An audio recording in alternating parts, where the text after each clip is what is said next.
वासुदेवाय। ओम नमो भगवते वासुदेवाय। ओम नमो भगवते वासुदेवाय।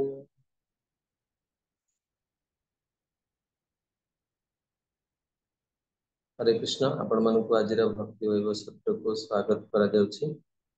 यदि कार असुविधा न थाए तले आपण माने कैमरा ऑन करि परिबे। हम माने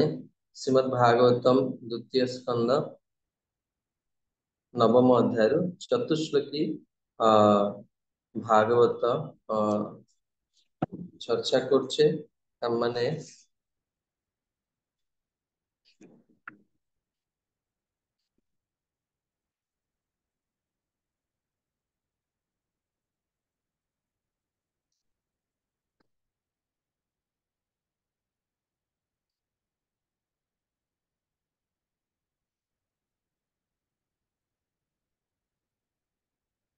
36 नंबर श्लोक चर्चा करथिले। आसंत श्लोक को आउथरे आवृत्ति करिवा एवं या पे चर्चा करिया। एतावदेव जिज्ञासं तत्त्व जिज्ञासुनात्मनः अन्वय व्यतिरेकाभ्याम यत्स्यात् सर्वत्र सर्वदा। अमृतेश गौर प्रभु आपण श्लोक पढ़िया चाहिए।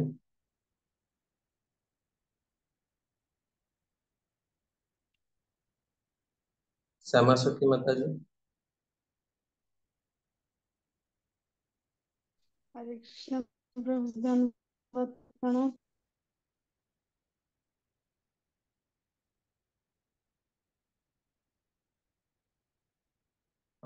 जो व्यक्ति अद्वैत सत्य भगवान का संबंध रे जानिया को अत्यंत व्यग्र से यही प्रकार यही पर्यंत निश्चित भाव रे सर्व क्षेत्र रे सर्वत्र ओ सर्वदा पुनश्च प्रत्यक्ष भाव रे अनुसंधान करवा उचित। तेणु आमने श्रवण करते चतुश्लोकी भागवतर प्रथम श्लोक रे भगवान व्यक्त करुछंती जे सृष्टि प्रारंभ रु मु थिली एवं जेतबेले ए सृष्टि ध्वंस हो जाए सेतेबेले मध्य मु रहिबे। द्वितीय श्लोक रे भगवान तांकर माया शक्ति विषय रे से वर्णना करुछंती जे वास्तव रे आमने गतले सूचना करथिले जे भगवान कहउछंती द्वितीय श्लोक रे जे जो तांकर जो माया शक्ति ये कौन करे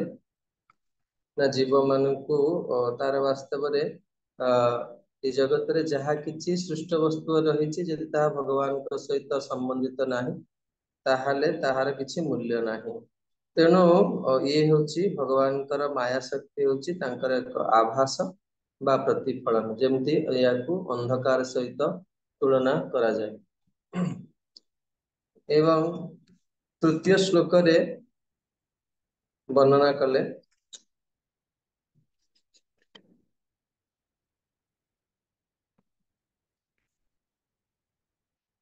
भगवान जेतबेले सृष्टि भितर प्रवेश करती सेतेबेले सृष्टि मध्य प्रवेश करती नाही। ठीक से परि भाव रे सृष्ट वस्तु मध्य विद्यमान एवं तत्संगे संगे तार बाहर अवस्थित जेमति हमें चर्चा करते भगवान ए जगत को सृष्टि करिकी कौन करती अनासक्त रुहंती ता प्रति एवं जदिओ सी जहाँ कहती तांकर शक्ति मानक साहाय्य संपूर्ण जगत को नियंत्रण करती किंतु भगवान ए प्रति आसक्ति तांकर न थाए। तेणु वर्तमान चतुर्थ श्लोक रे शेष श्लोक रे ब्रह्मा जी प्रार्थना करते हे प्रभु मते आपण एते बड़ दायित्व दौरान सृष्टि करने तेणु मो प्रति आपण दया करंतु जे मु कार्य करने समय अहंकार ग्रस्त न हुई मो द्वारा कौन सी भूल बा त्रुटि न रहू। तेणु आसतु आम मैंने आचार्य मानकर भाव को लेकिन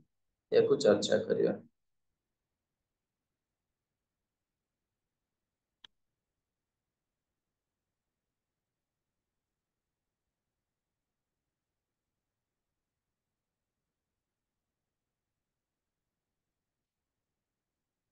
विश्वनाथ चक्र ठाकुर श्लोक उपरे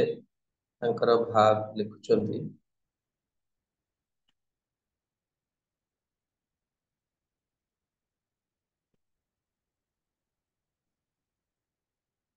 जे এই 29 নম্বর শ্লোকରେ ଭଗବାନ ବ୍ରହ୍ମାଜୀ ପ୍ରାର୍ଥନା କରୁଛନ୍ତି ଭଗବାନଙ୍କୁ ଯେ ଭଗବଚ୍ଚ ଚି हे भगवान आपण कौन करंतु ना मते साधना करिया पई जे आपण वर्तमान भगवान वर्तमान साधना विषय कहे जहाँ फल जन तांको प्राप्त करि परिबो किंतु एतरे कौन ना भगवान अनेक गुडी शर्त रखिबे एवं जहाँ वास्तव रे गोटे भौतिकवादी व्यक्ति पक्षरे बुझिवा अत्यंत कष्टकर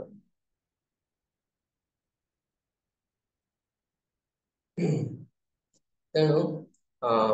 एवं यह अत्यंत गुप्त मध्य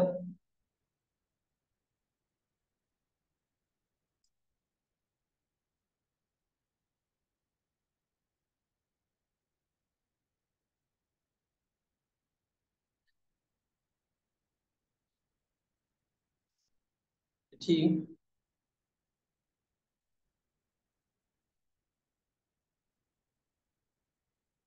भगवान कहते जे जड़े भगवान को जानिया पाई जे बहुत शास्त्र पढ़ा दरकार सेमती किसी आवश्यक नहीं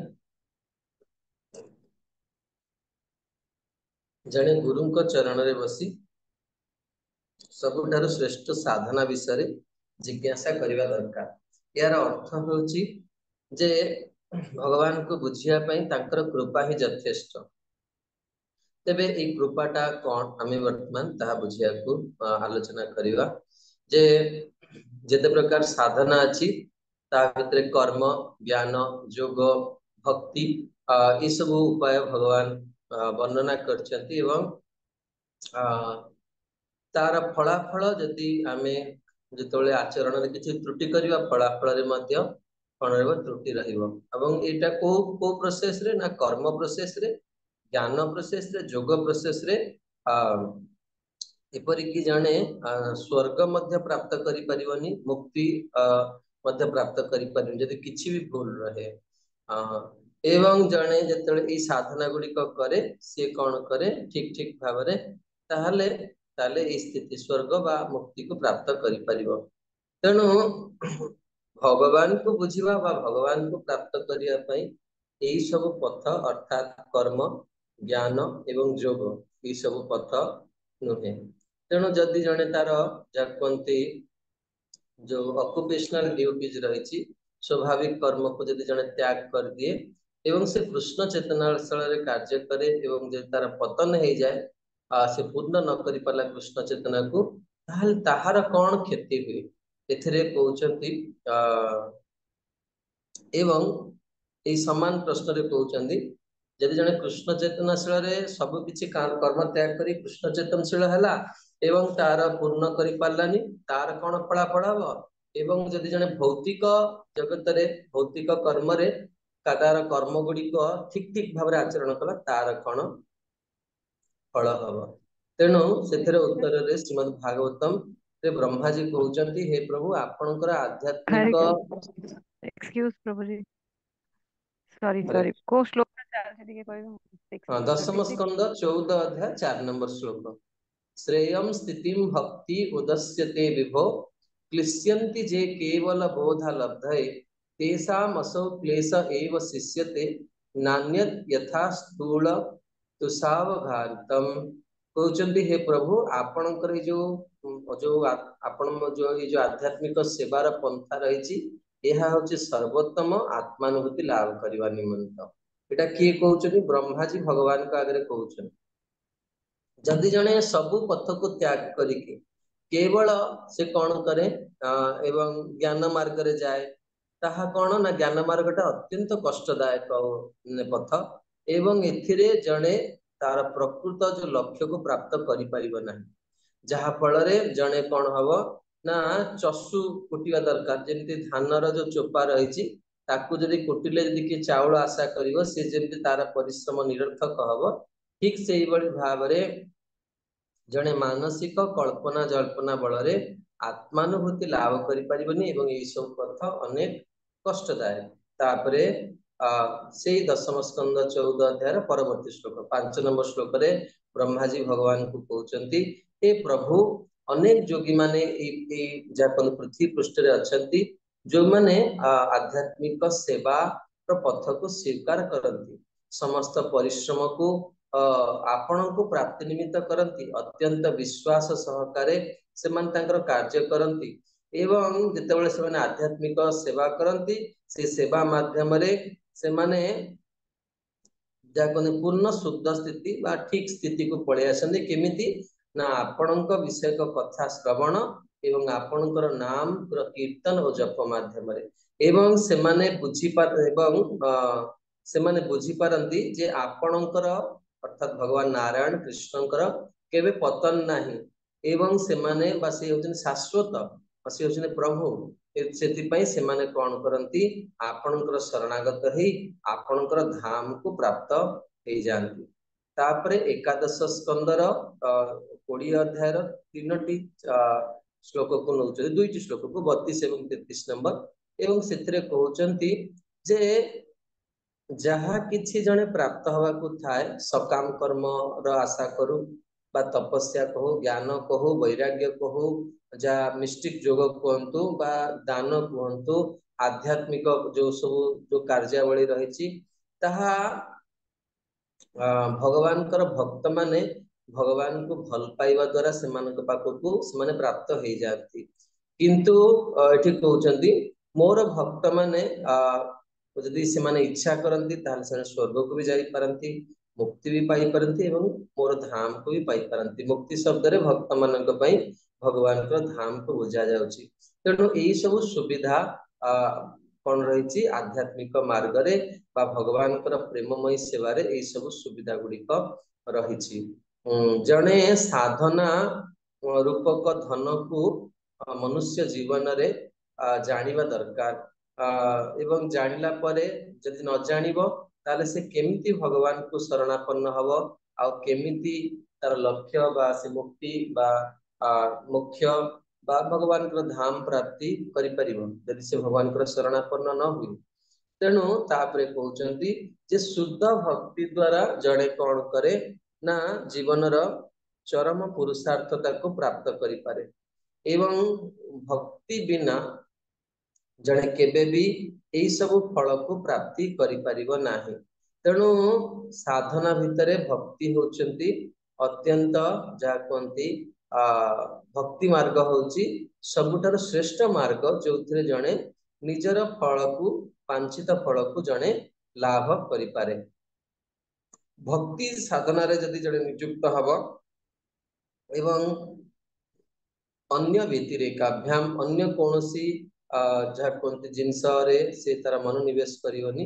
ताहले से कौन हम ना तार वांछित फल को पाई परिबो एवं से निजर जो इच्छा गुड़िक आसुची से इच्छा गुड़िक जड़े ध्वंस करि परिबो एवं जेतेबेले हमर सब प्रकार इच्छा थाए सेतेबेले कौन हुए हमर मुक्तिर इच्छा प्रबल हो उठे एवं जेतेबेले जड़े बुद्धि प्राप्त हुए केमती बुद्धि प्राप्त हुए भगवान को भक्ति करने द्वारा सेतेबेले तार कौन हुए से शुद्ध भक्ति प्राप्त करने पे इच्छा करे एठी होची ए श्लोकर टर्निंग पॉइंट आमे साधना विषय कहूचे ए जो कथाटी को व्यक्त करछि ता श्रीमद् भागवतम द्वितीय स्कंद तृतीय अध्याय श्लोक नंबर 10 रे दीटा तुलना दिया होची जेतेबेले मन रे अनेक इच्छा थाए सेतेबेले कौन हुए ना जने मुक्तिर आशा करे आ जेतेबेले प्रकृत भगवान को पूजा करने द्वारा उपासना करने द्वारा जने शुद्ध बुद्धि प्राप्त हुए सेतेबेले से शुद्ध भक्ति प्राप्त करने पे इच्छा करे सेतलागी सांसारिक लोक माने देखिवे तमाने कोन जे एकर मुख्य हो जाओ बा मुक्ति प्राप्त करन मुक्ति पाई जान लोक माने मुक्ति पाई जान साधारण जगत रे लोक माने कहार मृत्यु परे से माने ई भली माने शब्द व्यवहार करते आपण सुनिथिबे किंतु भक्त माने कोन करन जे माने भगवान को उपासना करंती से मानकर जीवन एकमात्र लक्ष्य थाए जे से माने शुद्ध भक्ति प्राप्त करिया पई लालायित रुहंती एवं तापरे कहउचंती जे जो माने गोटे जदि जने जदि मु से स्थिति रे नाही किंतु यदि के भाग्यवान भक्त एटा करि परिबे से माने ई जीवन रे बहुत कम समय रे भगवान को सहित भावर आदान प्रदान करि परिबे अजी हमर जेते गोटे इच्छा अछि बुझ परचनी हमर जहा इच्छा अछि मु मंदिर प्रेसिडेंट हेबी कि मु जहा अमेरिका जेबी जेते इच्छा अछि जदि एई जीवन में पूरा न होला ସେତିକିଟା ଜନ୍ମ କମ୍ପଲସରି, କାରଣ ଭକ୍ତ ହେଇକି ଆମେ ଇଚ୍ଛା କରୁଛେ। ତେଣୁ ଏହା କେତେ କଷ୍ଟଦାୟକ ବାସ୍ତବରେ ଆମେ ଜାଣିନୁ। ସେଥିଲାଗି ଭଗବାନଙ୍କୁ ପ୍ରାର୍ଥନା କରିବା ଦରକାର ଯେ ପ୍ରଭୁ ମୁଁ ଆପଣଙ୍କ ପାଖରେ କଣ କହିବା ଦରକାର ମୁଁ ଜାଣିନି, ମୋ ପାଇଁ କୋଉଟା ଠିକ ଆପଣ ମାନେ ସ୍ଥିର କରି ମତେ ଦିଅନ୍ତୁ। ଯେମିତି ଗୋଟେ ବହୁତ ସୁନ୍ଦର ଉଦାହରଣ ଶିଲ ପ୍ରଭୁପାଦ ଦିଅନ୍ତି। ଆମେ ଯେତେବେଳେ ବଡ ହେଇଯାଉଛେ ଆମେ ଭାବୁଛେ ଯେ ମୁଁ ଏମିତି ଜିନ୍ସ କିଣିବି ବା ଏଇ ଟି ସାର୍ଟ ପିନ୍ଧିବି ବା ଏଇ ବ୍ରାଣ୍ଡେଡ ର ମୁଁ ଜିନିଷ ୟୁଜ କରିବି ବା ଏମିତି ବାଇକ ଏମିତି ସାଇକେଲ କିଣିବି ବା ବାଇକ କିଣିବି, ଏଇଟା ପିନ୍ଧିଲେ ମୁଁ ଗୋଟେ ସ୍ମାର୍ଟ ଦେଖାଯିବି, ଲୋକମାନେ ମତେ ପ୍ରଶଂସା କରିବେ ବା ଭଲ ପାଇବେ। ବା ଜଣେ ଭକ୍ତ ହିସାବରେ ବି ଆମେ ବହୁତ କଳ୍ପନା ଜଳ୍ପନା କରୁ, ମୁଁ କେମିତି ପ୍ରସ୍ତୁତ ହେଇକି ଯିବି ତାହେଲେ ମୋ କ୍ଲାସ ଟା ବହୁତ ଆକର୍ଷଣୀୟ ହେବେ, ଲୋକମାନେ ଉପକୃତ ହେବେ, ଆମେ ବହୁତ କିଛି ଭାବନା କରୁ। କିନ୍ତୁ ଯେତେବେଳେ ଛୋଟ ଥିଲେ ସେତେବେଳେ କିଏ ଆମକୁ ପିନ୍ଧଉଥିଲା, ସେତେବେଳେ କେମିତି ଯୋଉ ଲୋକ କହୁଥିଲେ ବାବୁ ସୁନ୍ଦର ଦେଖାଯାଉଛି, ସେତେବେଳେ କିଏ ଡିସାଇଡ କରୁଥିଲା? ବାପା ମା ଡିସାଇଡ କରୁଥିଲେ କି ନାଇଁ? ହଁ ସେମାନେ ଡିସାଇଡ କରୁଥିଲେ ମୋ ପୁଅ ଧରନ୍ତୁ ଗୋରା ଅଛି ୟାକୁ କେମିତି, ମୋ ପୁଅ ଯଦି କଳା ଅଛି ୟାକୁ କଣ ପିନ୍ଧା, ସେମାନେ ତାପରେ ସେମାନେ ବିଭିନ୍ନ ପ୍ରକାର ବ୍ୟବସ୍ଥା କରୁଥିଲେ। ଠିକ ସେଇଭଳି ଭାବରେ ଭଗବାନଙ୍କ ହାତରେ ଯେତେବେଳେ ଜୀବ ସମର୍ପିତ ହେଇଯାଏ ସେତେବେଳେ ସେ କଣ ହୁଏ ନା ଭଗବାନ ତା ପାଇଁ ବ୍ୟବସ୍ଥା କରନ୍ତି। ଆଉ ଯଦି ଆମେ ନିଜେ ବ୍ୟବସ୍ଥା କରିବା ଆମ ବ୍ୟବସ୍ଥାଟା ଏତେ ଉତ୍କୃଷ୍ଟ ମାନର ହବନି, ବେଳ ପଡିଲେ ଆମେ ଭୁଲ ପଥରେ ପଥିକ ମଧ୍ୟ ହେଇଯିବା। ତେଣୁ ଏଠି କହୁଛନ୍ତି ଜଣେ କଣ କରିବ ନା ତୀବ୍ର ଭକ୍ତି କରିବା ଦରକାର। ତୀବ୍ର ଭକ୍ତି, ଏ ତୀବ୍ର ଭକ୍ତିର ବହୁତ ସୁନ୍ଦର ଉଦାହରଣ ରୂପ ଗୋସ୍ୱାମୀ ଭକ୍ତିର ସାମନ୍ତ ସିନ୍ଧୁରେ ଦେଇଛନ୍ତି। ସେ କହୁଛନ୍ତି ଯେ ଭକ୍ତି ରୂପକ ସେବା ଦ୍ଵାରା ଜଣେ କଣ ହବ, ଯେମିତି ସେଟା ଏଇ ସେବାଟା କେମିତି ହବ ନା ସୂର୍ଯ୍ୟଙ୍କୁ ଯେତେ ମେଘ ବା କୁହୁଡି ଢାଙ୍କିଲେ ବି ଯେମିତି ସେମାନେ ସୂର୍ଯ୍ୟକୁ ପ୍ରତିରୋଧ କରିପାରନ୍ତି, ସୂର୍ଯ୍ୟ ତାଙ୍କର ଆଭା ତାଙ୍କର ପ୍ରଭାକୁ ନେଇକି ପ୍ରକଟ ହୁଅନ୍ତି, ସେଇଭଳି ଜଣେ ଏଇ ଆଧ୍ୟାତ୍ମିକ ସେବାର ଫଳ ନିଶ୍ଚିତ ପାଇବ। ବେଳେ ବେଳେ ଆମେ ଦେଖୁ ଆଧ୍ୟାତ୍ମିକ ଜୀବନ ଅନେକ ଲୋକ ଅନେକ କଥା କୁହନ୍ତି, ତୁମେ ଏଇଟା କର ତୁମର ପତନ ହେଇଯିବ, ତୁମେ ଏଇଟା କରୁଛ ଏଇଟା ଠିକ ନୁହଁ। ବେଳେ ବେଳେ ଜଣେ ଜଣେ ବହୁତ ଈର୍ଷାନ୍ୱିତ ବ୍ୟକ୍ତି ଥାନ୍ତି, ସେମାନେ ଜଣେ ଛୋଟ ପିଲା ଯଦି ସଫଳତା ପାଇଲା ତାକୁ ଦେଖିକି ସେମାନେ ସହ୍ୟ କରିପାରନ୍ତି, ସେଥିଲାଗି ତାକୁ ପ୍ରତିରୋଧ କରିବା ପାଇଁ ସେମାନେ ଅନେକ ପ୍ରକାର କଥା କୁହନ୍ତି। କିନ୍ତୁ ବାସ୍ତବରେ ଜଣେ ଯଦି ଶୁଦ୍ଧ ଆଧ୍ୟାତ୍ମିକ ସେବାରେ ନିଯୁକ୍ତ ଅଛି, ଆଜି ନହେଲେ କାଲି ତାର ଫଳଟା ସେ ନିଶ୍ଚିତ ପାଇବ, ତାକୁ କେହି ଅଟକେଇ ପାରିବେନି। ବହୁତ ସୁନ୍ଦର ଦାର୍ଶନିକ କଥା ରହିଛି, ଯେ ସେଥିରେ ଜଣେ ଦାର୍ଶନିକ ଲେଖିଛନ୍ତି ଯେ ଜଙ୍ଗଲ ଭିତରେ ଯଦି ଗୋଟେ ସୁଗନ୍ଧିତ ଫୁଲ ଫୁଟିଛି ନା, ବାଟରେ ଯାଉଥିବା ପଥିକ ସେ ସୁଗନ୍ଧରୁ ଜାଣିପାରେ ଏଠି ଗୋଟେ ବହୁତ ସୁନ୍ଦର ଫୁଲ ଗଛ ଅଛି। ସେମିତି ଜଣେ ଯୋଉଠି ରହିକି ବି ଶୁଦ୍ଧ ସେବା କରୁ, ତାର ଏଇ ଶୁଦ୍ଧ ସେବା ବିଶ୍ୱ ମାନେ ସାରା ଜଗତକୁ ଜଣା ପଡିବ। ଗୋଟି ଆମର ପ୍ରତ୍ୟକ୍ଷ ଉଦାହରଣ ଦେବି, ଆପଣ ଦେଖନ୍ତୁ ଗଦେଇଗିରି ଗୋଟେ ଜାଗା, ଏଇଟା ବିଶ୍ୱରେ ଲୋକମାନେ ପ୍ରାୟ ଓଡିଶାର ଲୋକମାନେ ତ ଜାଣିନଥିବେ, ଆଉ ବିଶ୍ୱର କଥା କଣ କହିବେ। ଏବଂ ସେଇଠି ଶିଲ ଗୌରବନ୍ତ ସିଂହ ଗୁରୁଦେବଙ୍କର ଜଣେ ଅନନ୍ୟ ଯାହା କୁହନ୍ତି ତାଙ୍କର ଜଣେ ବହୁତ ପ୍ରେମୀ ଶିଷ୍ୟ ଥିଲେ, ତାଙ୍କ ନାଁ ଶିବା ଚୈତନ୍ୟ ଚନ୍ଦ୍ର ମହାରାଜ। ଏବଂ ଦେଖନ୍ତୁ ମହାରାଜ ଶ୍ରୀ କେବଳ ତାଙ୍କର, ମୁଁ ଯେତିକି ତ ବହୁତ କମ ସଙ୍ଗ କରିଛି, ମାତ୍ର 5-7ଟି କ୍ଲାସ ଶୁଣିଛି, ମହାରାଜ ଶ୍ରୀ ତାଙ୍କର ଯୋଉ ଭଗବାନଙ୍କ ପ୍ରତି ବିଶ୍ୱାସ ବଳରେ ଯେତେବେଳେ ତାଙ୍କୁ ଗୁରୁ ରୂପରେ ସ୍ୱୀକାର କରାଗଲା ଇସ୍କନରେ, ଯେତେବେଳେ ଗୁରୁ ରୂପରେ ସ୍ୱୀକାର କରିବା ପୂର୍ବରୁ ଆମର ସବୁ ଗୋଟେ ଫର୍ମ ଯାଏ ବିଭିନ୍ନ ସାଧୁ ଗୁରୁଙ୍କ ପାଖକୁ, ଆଟଲିଷ୍ଟ 10 ଜଣ ସନ୍ନ୍ୟାସୀ ଗୁରୁ ତା ଦେହରେ ସିଗ୍ନେଚର କରିବା ଦରକାର, 10 ଜଣ ଜାଣିଥିବା ଦରକାର ତୁମର ଚରିତ୍ର ତୁମର ବ୍ୟକ୍ତିତ୍ୱ ବିଷୟରେ। ଯେତେବେଳେ ଚୈତନ୍ୟ ଚନ୍ଦ୍ର ମହାରାଜଙ୍କର ଫାଇଲ ଟା ଗଲା ସବୁ ସନ୍ନ୍ୟାସୀଙ୍କ ପାଖକୁ, ଦେଖନ୍ତୁ ଗଦେଇଗିରି ଗୋଟେ ଗାଁରେ ସେ ସେବା କରୁଛନ୍ତି, କୌଣସି ସାଧୁ ଗୁରୁ ମାନେ ବିନା ମାନେ ଭାବନାରେ ତାଙ୍କର ସିଗ୍ନେଚର କରିଥିଲେ ଯେ ସେ ଗୁରୁ ହୁଅନ୍ତୁ ବୋଲି। ଥରେ ଯେତେବେଳେ ଏଇ ଫର୍ମ ଟା ଗଲା, ଆମର ଜଣେ ବହୁତ ସୁନ୍ଦର ସନ୍ନ୍ୟାସୀ ବର୍ତ୍ତମାନ ସେ ଗୁରୁ ବି ହେଲେ ଗୌରାଙ୍ଗ ପ୍ରେମ ସ୍ୱାଇଁ ମହାରାଜ, ତାଙ୍କ ପାଖକୁ ଯେତେବେଳେ ଗଲା, ସିଏ ୟାଙ୍କୁ ତ ଜାଣିନାହାନ୍ତି ଚୈତନ୍ୟ ଚନ୍ଦ୍ର ପ୍ରଭୁ କିଏ, ତେଣୁ ସେ ତାଙ୍କ ବ୍ୟକ୍ତିଗତ ସେବକ ପଚାରିଲେ ଯେ ବାବା ଏଇ ପିଲାଟା ଏଇ ଭକ୍ତ କିଏ, ୟାର ଗୁରୁ ପାଇଁ ଆସିଛି। ସିଏ ତାଙ୍କ ସେବକ କହିଲେ ମହାରାଜ ଆପଣ ଉପର ସିଗ୍ନେଚର ଗୁଡା ଆଗ ଦେଖନ୍ତୁ, କିଏ କିଏ ସିଗ୍ନେଚର ଦେଇ ସାରିଛନ୍ତି ଆଗ ଦେଖନ୍ତୁ। ଦେଖିଲା ବେଳକୁ ପରମ ପୂଜ୍ୟ ଜୟପ୍ରକାଶ ସ୍ୱାଇଁ ମହାରାଜ ଦେଇଛନ୍ତି, ଆରେ ଗୁରୁଦେବ ଦେଇ ଦେଇଛନ୍ତି, ପରମ ପୂଜ୍ୟ ଭକ୍ତିଚାରୁ ସ୍ୱାଇଁ ମହାରାଜ ଦେଇଛନ୍ତି, ସୁବକ ସ୍ୱାଇଁ ମହାରାଜ ଦେଇଛନ୍ତି, ଇନ୍ଦ୍ରଦ୍ୟୁମ୍ନ ସ୍ୱାଇଁ ମହାରାଜ ଦେଇଛନ୍ତି, ପ୍ରାୟ 12-15 ଜଣ ପ୍ରଭୁପାଦ ଶିଷ୍ୟ ଦେଇଛନ୍ତି। ସେମାନେ ପେନ୍ ଟା ଦିଅ, ପେନ୍ ଟା ଦିଅ, ଆଉ ଏତେ ଲୋକ ଯେତେବେଳେ ସିଗ୍ନେଚର କରିଛନ୍ତି, ଆମ ଭଳିଆ କ୍ଷୁଦ୍ର ଜୀବଙ୍କର କଥା କୋଉଠି ଆସିଲା, ସମସ୍ତେ ସିଗ୍ନେଚର ମାରିଦେଲେ। ମୋର କହିବାର ଉଦ୍ଦେଶ୍ୟ ଏଇ କଥାଟି ଯେ ଯୋଉଠି ଗୁରୁ ସିଗ୍ନେଚର ମାରିଛନ୍ତି ସେଠି ଆମର ଭାବିବାର ଆଉ କଣ ଅଛି ସେଠି। ତେଣୁ ମୋର କହିବାର ଅଛି ଯେ ଯଦି ଯୋଉଠି ଶୁଦ୍ଧ ସେବା ଜଣେ କରେ, ସେତେବେଳେ ସେ ଯୋଉଠି ଥାଉ ନା କାହିଁକି, आम मंदिर केते छोट हो आम बहुत विश्वर बहुत कोण कोण जगार अच्छे कि से जगह जन वृंदावन को प्रकट कर तार विशुद्ध सेवा बल तेणु जुगे जुगे प्रभुपाद आज शिष्य प्रशिष्य मान द्वारा ये आदर्श आम साधक समाज आगे प्रस्तुत कर तेणु ये कहते जमी सूर्य को मेघ बा कुहुड़ी केबे हेले प्रतिरोध करि सूर्य तांकर आभा प्रभा को नहीं प्रकट होती ठीक से ही भाव में शुद्ध भक्तिपूर्ण सेवा बा साधना दिने ना दिने फलवती हम आमे बहुत तार्किक लोक बेले बेले नकारात्मक कथा आम मन रे आसी जाए तेणु जिते बेले कौन सी प्रकार बाधा बा प्रतिबंधक आमर साधन रे आसे आसे आमे कौन करू आमे बेले बेले भांगी पड़ू प्रकृत रे माने कार्य करुची ना नहीं आपण कौन भावती आमे पचारिया भक्त मान को बेले बेले जिते बेले साधना फलीभूत होनी आपण मान भीतर स्वप्न के जन भगवान को देखते जदि आप चाहिए हैंड रेज कर भगवान कौन सी स्वरूप बा विग्रह बस कई हाथ उठन अच्छा नाम कला बेले बहुत माने भगवान विरह के जन अनुभव करते भगवान गोटे खोजा पड़न कई भी हाथ उठौना तो निश्चित भाव में निराशा मन को आसु जे प्रकृत रे मत श्रीपाद पंकज महाप्रभु बहुत वर्ष तले बहुत 2011 कि 12 थे मुझे सहित ट्रेन रे भुवनेश्वर आसुली बहुत वर्ष तले सी मत सब ये नाम जपर अनुभूति सब कही मोर आज भी मन अच्छे बोध प्रभु कहीकि भूली जाइए कि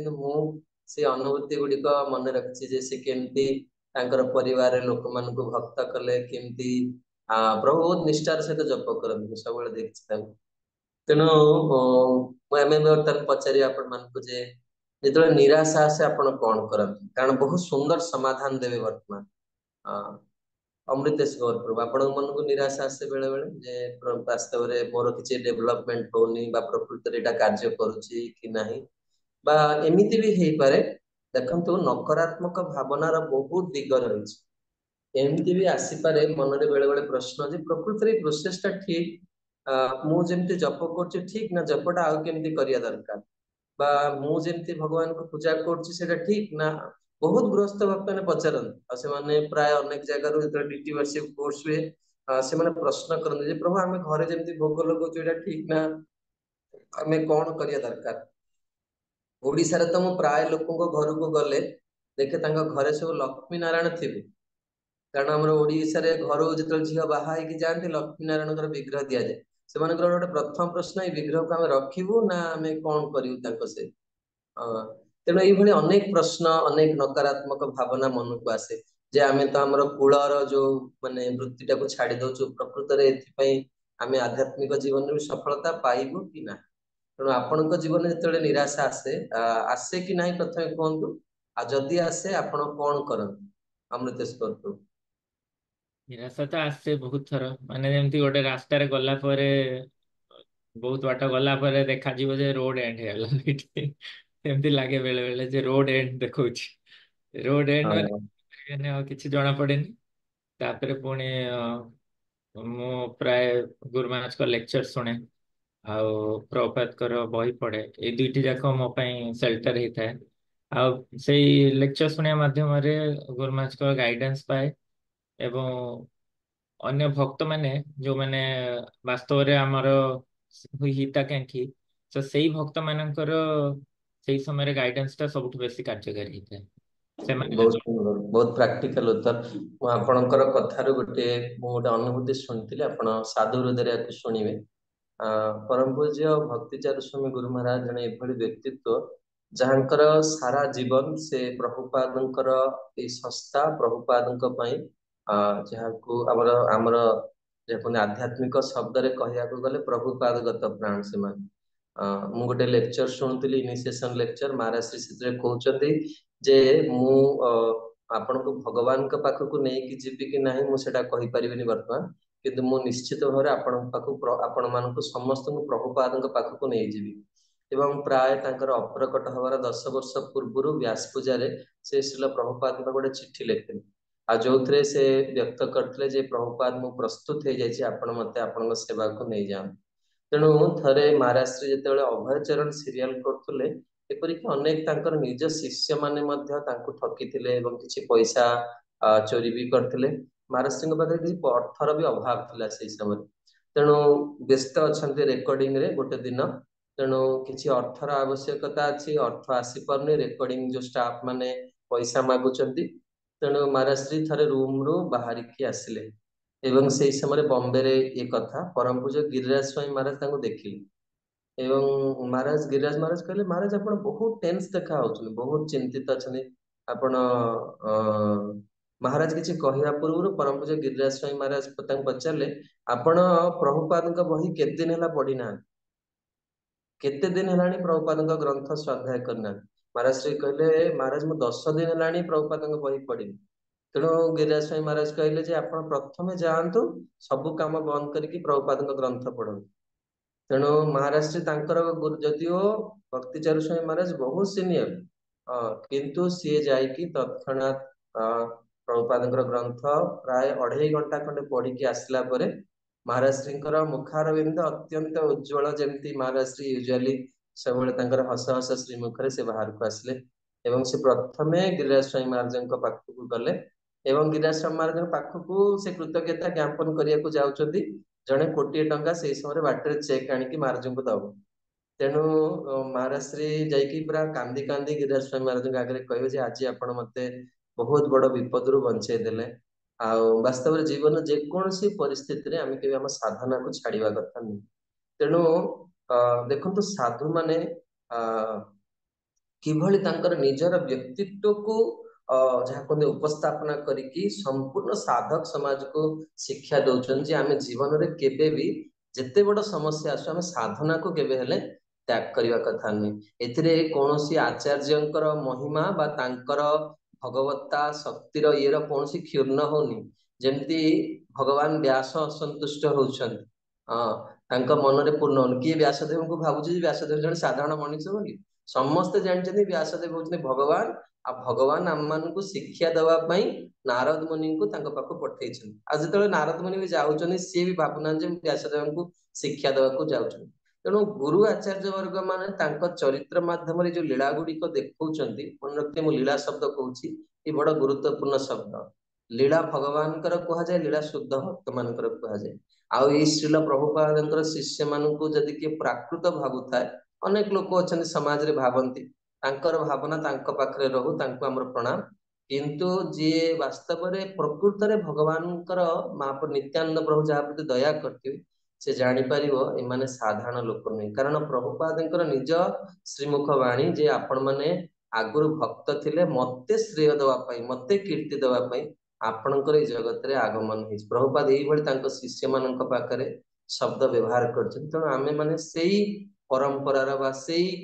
ପୂଜାର ପୂଜକ ହବା ଦରକାର, ଆଉ ସେଇ ଭାବନା ନେଇକି ଆମେ ଆମର ଗୁରୁବର୍ଗଙ୍କର ଚରିତ୍ରକୁ ଶୁଣିବା ଦରକାର। ତେଣୁ ସାଧନା ବିନା ଜଣେ କଣ ହବ ନା କେବେ ହେଲେ ଭକ୍ତିକୁ ସେ ବୁଝିପାରିବନି। ତେଣୁ ଏଠି କହୁଛନ୍ତି ଆମେ ତାର୍କିକ ଅନ୍ତଃକରଣ ତ ତେଣୁ ଆମ ମନରେ ଅନେକ ପ୍ରକାର ବିପରୀତ ଭାବନା ବି ଆସୁଛି। ତେଣୁ ବହୁତ ସୁନ୍ଦର ଭାବରେ ତାର ସମାଧାନ ଦଉଛନ୍ତି। ଆସନ୍ତୁ ଗୋଟେ ଶ୍ରଦ୍ଧାର ସହିତ ୟାକୁ ଶୁଣିବା ଯେ ଯେତେବେଳେ ନିରାଶା ମନରେ ଆସିଯାଏ ସେତେବେଳେ କଣ ହବ। ବହୁତ ସୁନ୍ଦର ଏଇ କଥାକୁ ଉପସ୍ଥାପନା କରିବା ପାଇଁ ଅନ୍ୟ ଏକ ପ୍ରସଙ୍ଗ ଦ୍ଵାରା ୟାକୁ ସେ ବୁଝଉଛନ୍ତି। ସେ କହୁଛନ୍ତି ଯେ ସମାଜରେ ଦେଖାଯାଏ 4 ପ୍ରକାର ବର୍ଣ୍ଣ ଆଉ ଆଶ୍ରମ ରହିଛି, ଯେମିତି ବ୍ରାହ୍ମଣ, କ୍ଷତ୍ରିୟ, ବୈଶ୍ୟ ଆଉ ଶୂଦ୍ର। ବ୍ରାହ୍ମଣ ମାନେ ହଉଛନ୍ତି ଭଗବାନଙ୍କର ମୁଖ, କ୍ଷତ୍ରିୟ ମାନେ ହଉଛନ୍ତି ବାହୁ, ବୈଶ୍ୟ ହଉଛନ୍ତି ଜଙ୍ଘା ଏବଂ ଭଗବାନଙ୍କର ଶ୍ରୀଚରଣ ହଉଛନ୍ତି ଶୂଦ୍ର ମାନେ। ତେଣୁ ଏଇ ଯୋଉ ଆଶ୍ରମ ସବୁ ରହିଛି, ବର୍ଣ୍ଣ ଆଉ ଆଶ୍ରମ ରହିଛି, ୟାର ଉଦ୍ଦେଶ୍ୟ କଣ ନା ଭଗବାନଙ୍କୁ ଉପାସନା କରିବା। ତେଣୁ ଭଗବାନ ଏଇ ସୃଷ୍ଟିର ମୂଳ ସ୍ରୋତ। ତେଣୁ ଜଣେ ଯେତେବେଳେ ଆଶ୍ରମରେ ପତନ ହେଇଯାଏ, ଯେମିତି ଆମେ ଜାଣିଛେ ସମସ୍ତେ କଳି ଯୁଗରେ କଳଉ ସର୍ବେ ଶୂଦ୍ର ସମ୍ଭବା। ତେଣୁ ଜଣେ ଯେତେବେଳେ ନିଜ ସ୍ଥିତିରୁ ବ୍ରାହ୍ମଣ ହେଇଛି, ମିଶ୍ର ଠିପି କଲା ମଦ ଦୋକାନ ଲେଖିଛି। ମୁଁ ଯେତେବେଳେ ଏଇ ଶବ୍ଦ ଗୁଡା ପଢେ ମୁଁ ବିଶ୍ୱାସ କରିପାରେନି କିଭଳି ପତନ ହେଇଛି ଏ ସମାଜରେ। ସେ ଦୋକାନ ଆଗରେ ଲେଖିଛି ମିଶ୍ର ଠିପି କଲା ମଦ ଦୋକାନ। ଆରେ ତୋ ପୂର୍ବଜ ମାନେ କେମିତି ତତେ ଦେଖୁଥିବେ ତୁ ଏଇଭଳି ନିର୍ଲଜକର କାମ ମାନେ କରୁଛୁ। ତେଣୁ ଏଠି ପ୍ରଶ୍ନ ଉଠିଛି, ବିଶ୍ୱନାଥ ପ୍ରଶ୍ନ ଉଠାଉଛନ୍ତି ଯେତେବେଳେ ଆଶ୍ରମର ପତନ ହେଇଯାଏ, ଦେଖୁଛନ୍ତି କଥାଟା କୋଉଠି ନେଇକି ଉଠଉଛନ୍ତି। ଯଦି ଆମକୁ କୁହାଯିବ ଆପଣଙ୍କର ସାଧନା ଠିକ ହଉନି, ଆପଣ ଭକ୍ତିରେ କମିଗଲେଣି, ଆମକୁ ବହୁତ ବାଧିବ। ଆରେ ମୁଁ ଭକ୍ତ, ମତେ ଏମିତିଆ କହୁଛି, ମୋର ସାଧନା ଠିକ ନାହିଁ, ମତେ କଷ୍ଟ ଲାଗିବ। ତେଣୁ ଭଗବାନ କଣ କଲେ, ଡାଇରେକ୍ଟ ନ କହିକି ଇନଡାଇରେକ୍ଟଲି, ଯେମିତି ପ୍ରଭୁପାଦ କୁହନ୍ତି ବୋହୂକୁ ନ କହିକି ଝିଅକୁ କୁହାଯିବ, ସେମିତି ବର୍ତ୍ତମାନ କଣ କଲେ, ସିଧା ନେଇଗଲେ ଆଶ୍ରମ ବର୍ଣ୍ଣ ଆଡକୁ ନେଇଗଲେ କଥାଟାକୁ, ଯେ ବର୍ଣ୍ଣ ଆଶ୍ରମର ବି ପତନ ହେଇଛି। ସେମାନେ ବି ଯାହା କହନ୍ତି ଗୁଣ ଅନୁସାରେ କର୍ମ କରୁନାହାନ୍ତି। ତେଣୁ ତାଙ୍କର ଯେତେବେଳେ ପତନ ହୁଏ ସେମାନେ କଣ କରନ୍ତି, ବା ତାଙ୍କ ପାଇଁ ଭଗବାନଙ୍କର ବ୍ୟବସ୍ଥା କଣ। ବର୍ତ୍ତମାନ ଭଗବାନ କହୁଛନ୍ତି ଶ୍ରୀମଦ୍ ଭାଗବତମ ଦ୍ୱିତୀୟ ସ୍କନ୍ଧ 4ର୍ଥ ଅଧ୍ୟାୟ, ପୂର୍ବରୁ ଆମେ ପଢି ସାରିଛେ, ଯେଉଁଥିରେ କୁହାଯାଉଛି, ଭଗବାନ କହୁଛନ୍ତି ମୁଁ ଭଗବାନଙ୍କର ସେଇ ଦିବ୍ୟ ଗୁଣକୁ କଣ କରୁଛି, ସମ୍ମାନ ପ୍ରଦର୍ଶନ କରୁଛି। ସେଥିଲାଗି ବେଳେ ବେଳେ ଆମର ଇସ୍କନ ଜନ୍ମାଷ୍ଟମୀ ସମୟରେ ଭଗବାନଙ୍କର 64ଟି ଗୁଣ ବିଷୟରେ ଅନେକ ଇସ୍କନର ଯୋଉ ମାନେ ଆମର ୱେବସାଇଟ ରହିଛି ସେଥିରେ ଆସେ 64ଟି ଦିବ୍ୟ ଗୁଣ। ଭଗବାନଙ୍କ ଗୁଣ ବିଷୟରେ ଶ୍ରବଣ କଲେ କଣ ହବ, ସାଧକ ନିକଟରେ ତତ୍ତଦ ଗୁଣ ଗୁଡିକ ତାର ହୃଦୟରେ ସଞ୍ଚାରିତ ହବ। ତେଣୁ ଏଠି କହୁଛନ୍ତି ଯେ ଭଗବାନଙ୍କୁ ଉପାସନା କରିବା ବ୍ୟତୀତ ଜ୍ଞାନୀ ମାନେ, ଯୋଗୀ ମାନେ, କର୍ମୀ ମାନେ, ବିଦ୍ୱାନ ମାନେ, ଯୋଉମାନେ ବେଦରେ ପାରଙ୍ଗତ,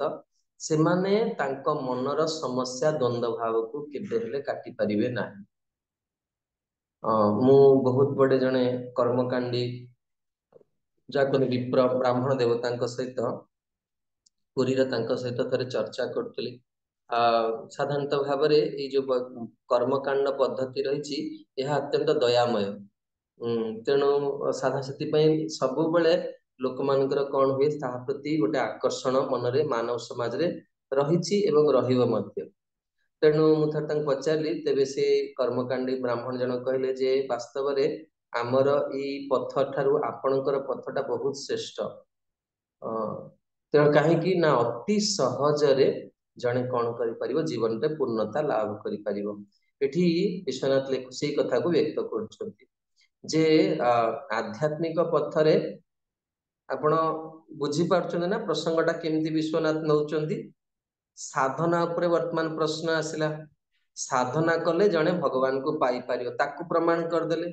ତାପରେ କହୁଛନ୍ତି ଯଦି ସାଧନା କରିବା ବେଳେ ସଫଳତା ନ ମିଳେ, ମଝିରେ ମଝିରେ ନିରାଶା ନୈରାଶ୍ୟ ଆସେ, ସେତେବେଳେ କଣ କରାଯିବ। ସେଇ କଥାକୁ ପ୍ରମାଣ କରିବା ପାଇଁ କଣ କହିଲେ ନା, ପ୍ରଥମେ ବର୍ଣ୍ଣ ଆଶ୍ରମର କଥା ନେଇଗଲେ। ବ୍ରାହ୍ମଣ ମାନଙ୍କର ପତନ ହେଇଛି, କ୍ଷତ୍ରିୟ ମାନଙ୍କର ପତନ ହେଇଛି, ବା ବୈଶ୍ୟ ଶୂଦ୍ରର ପତନ ହେଇଛି। ସେଇ କଥା କହି ସାରିଲା ପରେ ସେମାନେ ଯେତେବେଳେ ତାଙ୍କର ପତନ ହୁଏ ସେମାନେ କଣ କରନ୍ତି, ତାକୁ କହି ସାରିଲା ପରେ କହୁଛନ୍ତି ଯେ ଭଗବାନ ଅଲଗା କେବଳ ବର୍ଣ୍ଣ ଆଶ୍ରମ ନୁହେଁ, ଅନ୍ୟ ଯେତିକ ଯୋଗ ବ୍ୟବସ୍ଥା ଅଛି ସେ ଯୋଗ ବ୍ୟବସ୍ଥାରେ ବି ଜଣେ କଣ ହୁଏ ନା, ଯଦି ସେ ପ୍ରକୃତରେ ଠିକ ଭାବରେ ତାର ନିୟମକୁ ନ ମାନେ, ସେମାନେ ବି ଫଳ ପାଇପାରନ୍ତି। ଦୁଇଟା ଯାକ ନକାରାତ୍ମକ ଜିନିଷ କହିଦେଲେ। ଯୋଗର କେମିତି ଫଳ ପାଇବନି ସେ କଥା କହିଦେଲେ, ବର୍ଣ୍ଣ ଆଶ୍ରମର ପତନ କଥା କହିଦେଲେ। ବର୍ତ୍ତମାନ ସାଧନାକୁ ପୁଣି ଫେରି ଆସିଲେ। ଯେମିତି ଆମେ ଜଣଙ୍କୁ ଯଦି କାହାର କିଛି ଭୁଲ କହିବା, ତାହେଲେ କେମିତି ଉପସ୍ଥାପନା କରାଯିବ ଆଚାର୍ଯ୍ୟ ମାନେ ଏଠି କହୁଛନ୍ତି। ଏଠି କହୁଛନ୍ତି ଯେ ସାଧନା କରିବାର ଏଇ ଆଧ୍ୟାତ୍ମିକ ଭକ୍ତି ଜୀବନରେ ଯୋଉ ସାଧନା, ଏଥିପାଇଁ କୌଣସି ନିର୍ଦ୍ଦିଷ୍ଟ ସ୍ଥାନ ବା ସମୟର କିଛି ବି ରେଷ୍ଟ୍ରିକ୍ସନ ନାହିଁ ଏବଂ କିଛି ବି କଣ କଟକଣା ନାହିଁ। ଜଣେ ସାଧକ ବା ଜଣେ ଭକ୍ତ ସବୁ ସମୟରେ ନିଷ୍ଠାର ସହିତ ୟାକୁ ସେ ପାଳନ କରିପାରିବ। କିନ୍ତୁ ଜଣଙ୍କର ଏଥିରେ କଣ ଦରକାର ନା, ବହୁତ ଅନ୍ତଃକରଣ ଶୁଦ୍ଧ ଥିବା ଦରକାର। ତାହେଲେ ସେ କଣ ହବ ନା, ଜ୍ଞାନ ସ୍ଥିତିକୁ ଯାଇପାରିବ ବା ଶୁଦ୍ଧ ମନକୁ ପ୍ରାପ୍ତ କରିପାରିବ। ବୁଝିପାରୁଛନ୍ତି, ବହୁତ ରହସ୍ୟାତ୍ମକ କଥା ଏଥିରେ ରହିଛି। ଯଦି ଜଣେ ସାବଧାନ ହେଇକି ଆଜିର କ୍ଲାସ ଶୁଣେ, ସେ ଅନ୍ତତଃ ପକ୍ଷରେ ନିଜକୁ ସତର୍କ କରିପାରିବ। ପ୍ରସଙ୍ଗ କେମିତି ଯାଉଛି ଦେଖୁଛନ୍ତି। କଣ ବର୍ତ୍ତମାନ ଏଇ ଶ୍ଲୋକରେ କହିଲେ ଭଗବାନ ବିଶ୍ୱନାଥ କଣ କହୁଛନ୍ତି, ଆମର ସମସ୍ତଙ୍କର ଇଚ୍ଛା ଯେ ଆମେ କେମିତି ଭଗବାନଙ୍କୁ ଅନୁଭବ କରିବା ବା ଶୁଦ୍ଧ ମାନେ ବୁଝିପାରିବା, ବା କମ ସେ କମ ଆମ ମନଟା କେମିତି ଶୁଦ୍ଧ ହବ, ଆମେ ସେଇଟା ବି ବେଳେ ବେଳେ ଅଭିଳାଷ କରୁ ଯେ ହଁ ମୋ ମନରେ କୌଣସି ଖରାପ ଚିନ୍ତା ଆସିବନି ବା କାହା ପ୍ରତି ଈର୍ଷା ଭାବନା ଆସିବନି। ତେଣୁ ଏଠି ବିଶ୍ୱନାଥ କହୁଛନ୍ତି ଯେ ନିରବଚ୍ଛିନ୍ନ ଭାବରେ ସାଧନା କଲେ ଜଣେ କଣ ହବ ना तार अंतकरण जहाँ कहती शुद्ध हो से ज्ञान स्थिति को प्राप्त हम से जानी पारिबो कोउटा ठीक कोउटा भूल। कविराज गोस्वामी लिखिछन्ति जो माने बहुत भाग्यवान से माने भगवान कर भक्तिर महिमा विषय शुणा को पान। आपण देखिए आपण एई जीवन में कृष्ण को पाइबे कि नहीं तार प्रथम लक्षण है आपण को कथा शुणा को भल लगुव। कथा मात्रेक जीवातु शिल गौरन सिंह गुरुदेव कथा कहते कथा जदि न शुणी आपण को भल लगे। आपण मान भर केते जन भक्त ये अच्छा जो मैंने प्रतिदिन आपणकर आध्यात्मिक गुरुंकर क्लास शुणुं हैंड रेज कले डेली बेसिस विदाउट मिस प्रतिदिन कौ दिन भी बंद करना निजर आध्यात्मिक गुरुंकर क्लास शुणुं बहुत फॉर्चुनेट। जदि कथा आपण शुणुं देखु आजिकल यूट्यूब रो माध्यम बहुत नूतन भक्त माने बहुत सफलता पाउछन ये बहुत सुंदर कथा किंतु मन रखिए जहां आपण दीक्षा नहीं तांको कृपारे आपण भगवान पाखु जीवे बेले बेले देखिके आश्चर्य लगे जन जन भक्त सी निजर गुरुंक सहित तांकर किछि संपर्क ना अन्य जने वैष्णव बहु प्रशंसा गाउथि सी भगवान सी देवता तांकर ये सी देवता कि से मनीष कि नहीं आगे जान नथिबे किंतु से तांकर अज्ञाता जकु एभली प्रलाप करथु एटा प्रलाप कहा जाय शास्त्रीय शब्द। गोटे जने बहुत बड़ महाभागवत चरित्र आपण मान आगे कहबी जहांकर दुईटी लीला रे प्रवेश थिला राम जी को लीला रे भी प्रवेश थिला कृष्ण को लीला रे भी प्रवेश थिला एभली महाभागवत किंतु एते अमायिक तांको देखिले लागियो से जने भिकारी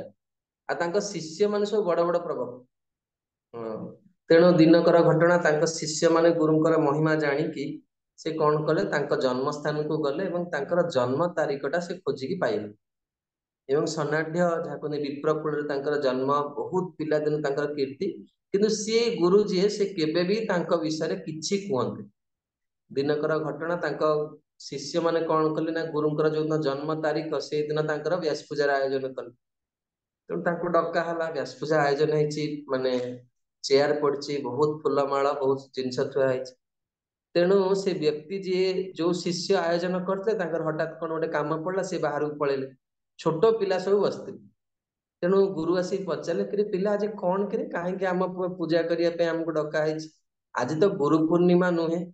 साधारण भाव में गुरु पूर्णिमा दिन बाह्य जगत लोक मैंने सब पूजा कर आज कौन ना आज ऋषि पंचमी भी नुहे जितपाई पूजा करा जाए गुरु मान कि साधु मान कौन आज गोटे छोट पिला बसला शिशु शिशु पिला मना कराइला जमा कहबनी छोट पिला पूरा सरल कहले गुरुदेव आज आपनकर जन्मदिन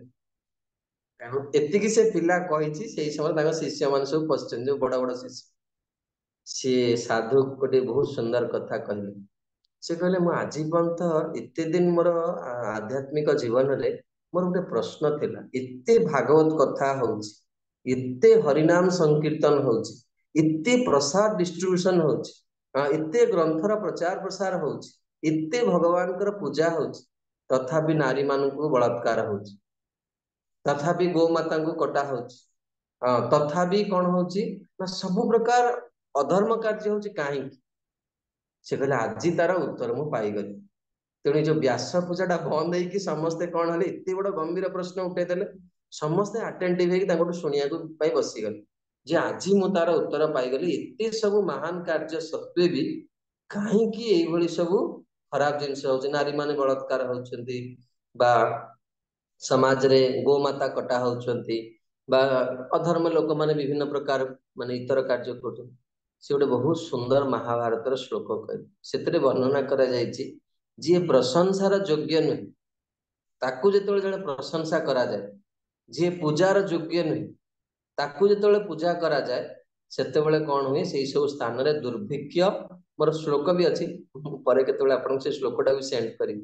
से जो मान सब जन्मदिन पालन कर विषय कहा भारी मत सबुठ खराब लगे इस्कन जो क्लास पूर्व इंट्रोडक्शन दि जाए प्रकृत में केते दूर आम से मानदंड छिड़े निजक रखीचे ये एक प्रश्नवाची विषय कारण पूर्वर जो महात्मा मान थे से केवल आत्म प्रशंसा शुणती तेणु ये बहुत भयंकर जे वास्तव में योग्य नुहे गोटे बहुत सुंदर आपड़ा वर्तमान लोक कथा कहूँ चरित्र गोटे पूर्व आचार्य मान चरित्र कहूँ आपण श्रीधर स्वामी विषय समस्ते जानते भक्त चरित्र वर्णना कराई श्रीधर स्वामी को कौन करते ना जड़े राजा पाखरे रखी गृह किसी चोर मैंने जाकि श्रीधर स्वामी को कौन कले ना हैरान करने चेष्टा कले से साधु हो गले श्रीधर स्वामी को चोर बोली कहले जदिव दुई दुई थर श्रीधर स्वामी बंचे जानी श्रीधर स्वामी जी मैंने चोर शेष थे कौन करते ना से चोर मैंने राजा पत्नी राणी को मारिकी से कौन करते जाऊले धरा पड़े राजा श्रीधर स्वामी को आगे से चोर मैंने धरा पड़े तेणु चोर मैंने कहले जे आपण पत्नी को किए मारी ना श्रीधर स्वामी मारी जो एति कहले धरणी माँ सही पार्लानी धरणी माँ फाटीगले सी चार्टाक चोर से पशिगले धरणी माँ बुझी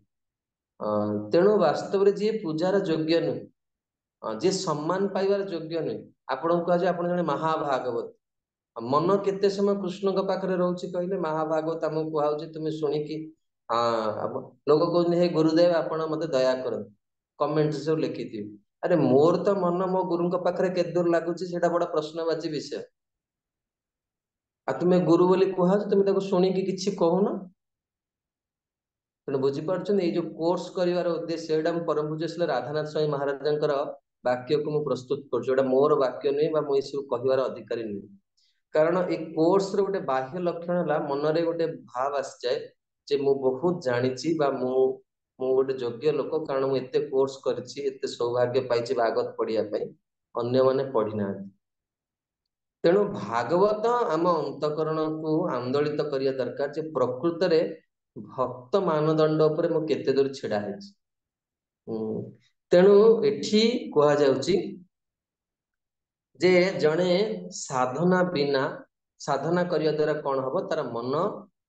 से ज्ञान प्राप्त हो बुझीज जिनसटा मु गोटे सुंदर कथा कहती कृष्णदास कविराज गोस्वामी लिखिंट से पदटा आरंभ जदि कार मन पड़ुछि मते कहिबे तार शेष पदटा होछि कि अद्भुत चैतन्य चरित्र कहि तार आरंभटा एभली माने सेटार सरल भाव में कहले जे ये चैतन्य लीला एते गुढ़ जे जदि जने न शुणिब के बुझी पारिबो या बुझा बहुत बोधगम्य करिया बहुत कष्ट किंतु जदि या जने शुद्ध साधुंक मुखर श्रवण करे शेष पदटा हूँ सुनिले ही बड़ भय हित यदि महाप्रभुंकर लीला को किए शुणे श्रवण करे ताहले तार बहुत मंगल हम से स्थिति को पाइज तार अद्भुत चैतन्य चरित वर्णन जहार श्रवणे शुद्ध कहल त्रिभुवन हाँ बहुत सुंदर भगवान कथा शुणिला मात्रे देखंतु परम पूज्य श्री राधा गोविंद महाराज गोटे बहुत सुंदर कथा कहते से कहते ये जो टीकाटा आम पढ़ुचे ये टीकाटा बहुत गुरुत्वपूर्ण आम कारण आम समस्ते साधक आमे वर्तमान जो स्थिति अच्छे आम अनेक गुड़े जिन वर्तमान आचरण कर समय काल परिस्थिति को लेकिन किंतु जदि आम श्रद्धा पूर्वक ये जिनस गुड़िक शुणीदेले ताहले आम स्थिति को प्राप्त कर देखो सरल व्यवस्था भगवान कर किंतु जीवर एते बड़ विडंबना ना से साधन ही जुटे पार जमती अमृतेश्वर गोटे बहुत सुंदर कथा कहले बेले बेले लगे जे रास्ताटा ये बंद हो जाऊँ किंतु आम से गोटे मिनिट पर रहिले आम दृष्टि शक्ति टिके अभाव थी दृष्टि शक्ति टिके भल के चाहिए से गोटे आउ गोटे रास्तार माने पथ थी कि आम से ही फेरी जाते बेले बेले देखते ना आप से रास्ता थी कि आम से फेरिकी बारंबार आस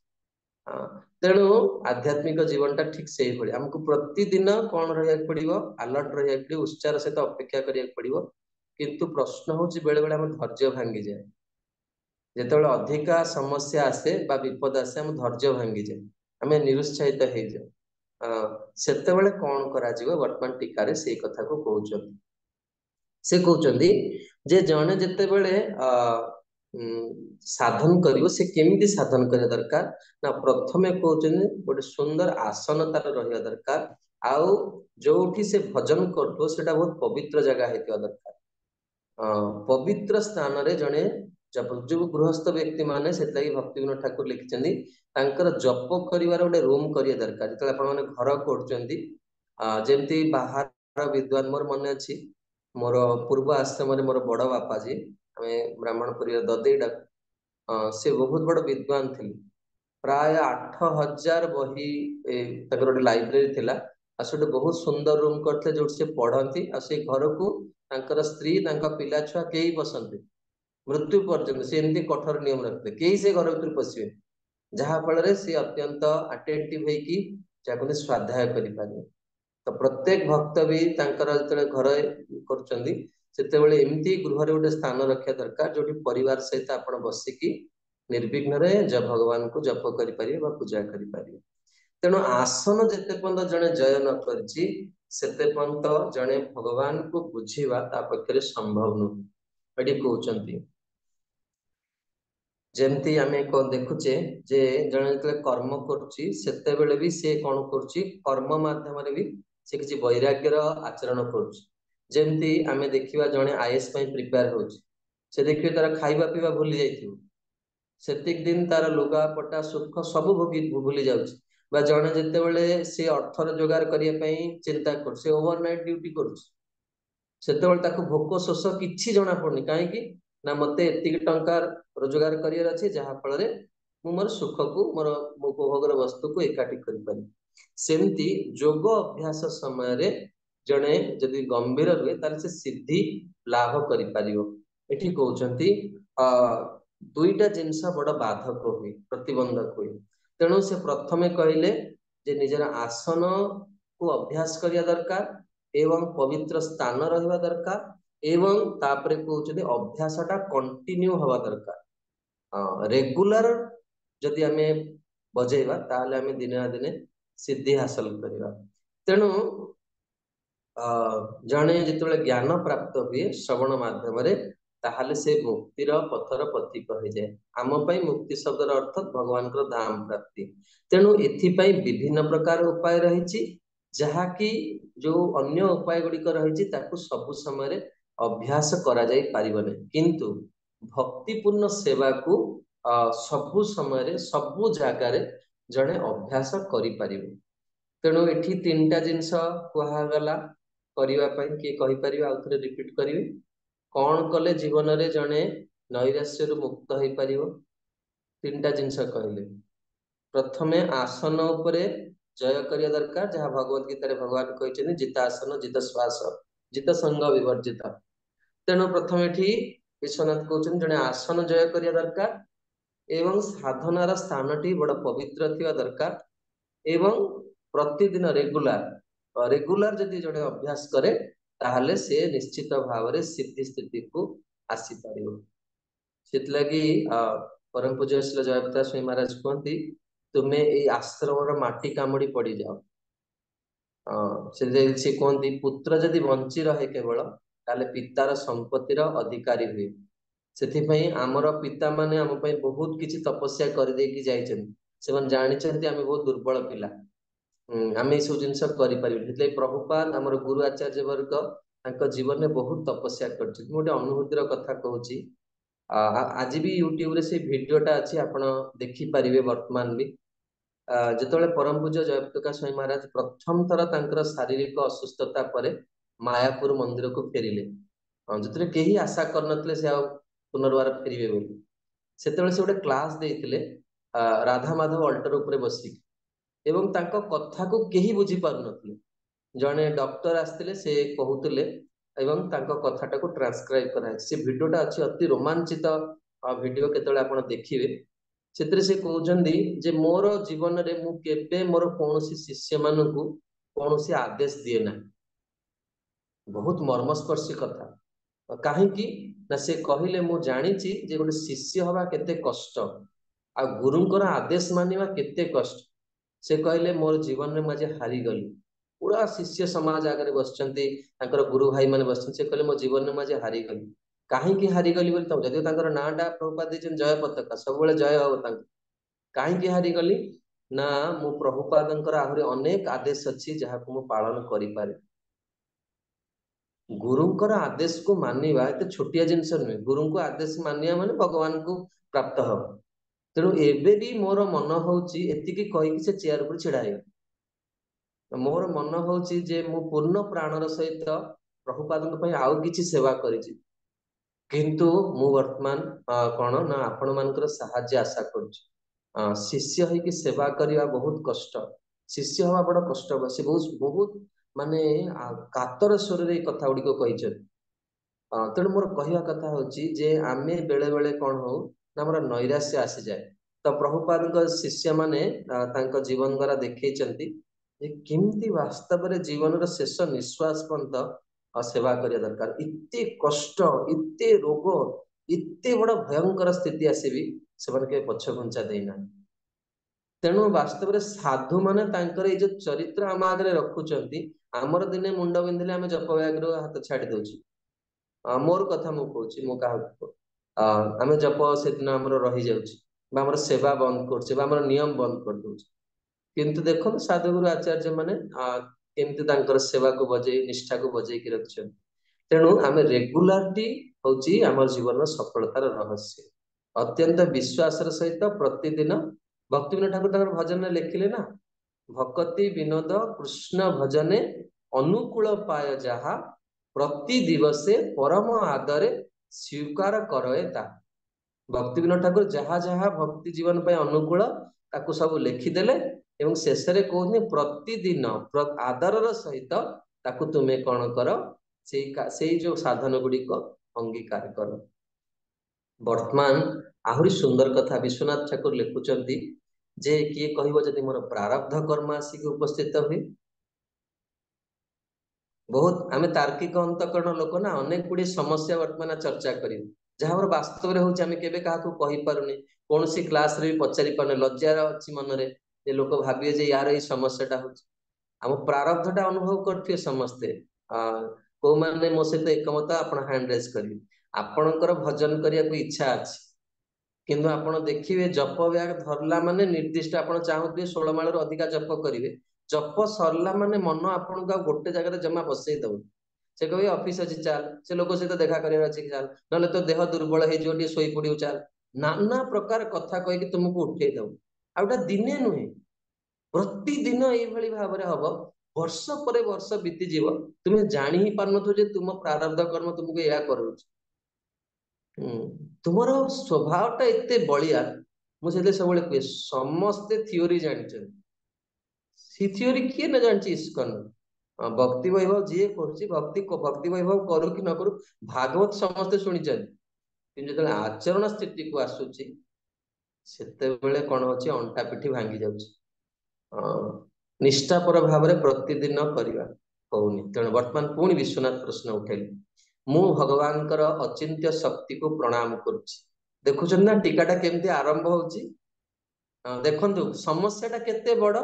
समस्याटा कौन किए कहिवे वर्तमान समस्या कौन उठाला साधना तो प्रारब्ध कर्म केमती हमें हाँ प्रारब्ध कर्म टीका आरंभ कर कौन मु भगवान अचिंत्य शक्ति को प्रणाम करुच्ची। देखंतु वास्तव में जड़े साधुर स्थितिटा को टीका गुड़िक पढ़ले ही जड़े बुझी पार जे वैष्णवर हृदयटा केमती आमे केमती केड़े बड़ गोटे समस्या रखागला ता समाधान रे देखुन केमतिया कथाटा को लिखुछन। तो यही श्लोकटी सरला परे मु आज आपण मानकु संक्षेप रे कहिबी जे टीका को केमती बुझा जाए बा टीका केमती रचना करा जाए बा टीका केमती आस्वादन करा जाए केमती याको आमे हृदय रे रखिया संक्षेप रे मोर जेतिकी क्षुद्र बुद्धि आमे चर्चा करिया। एटी कहउजनी मु भगवान अचिंत्य शक्ति को प्रणाम करुच्ची। किरात हुणन्द्र उल्कस पुलिंद आभीर सुशुंभस जवन खस अति नीच कूल अति पापमय जीवन व्यतीत करुवा व्यक्ति माने जितेबाला आपणकर शरण रे से माने आसंती हे सर्वशक्तिमान भगवान आपण तांको भक्त रूप में परिणत कर दियंती तांकर हृदय को शुद्ध कर दियंती। देखुछन ना प्रश्न कौन उत्तर कौन समाधान कौन गला धरी पारछन आपण माने प्रश्न कौन थिला मो प्रारब्ध कर्म मते जमा भक्ति करे दउनी साधन करे दउनी मु जेते चेष्टा कले भी सब दिन फेलियर हो जाउची। विश्वनाथ समाधान कौन करचंती अति नीच जो माने जा कहते चारि वर्ण भितर आसुना अति पाप कर्म जो माने करंती हे प्रभु आपण तांको भी भक्त करचंती अर्थात प्रत्युत्तर कौन कहा जाउची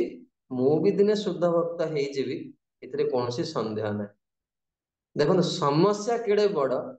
जेमती देखो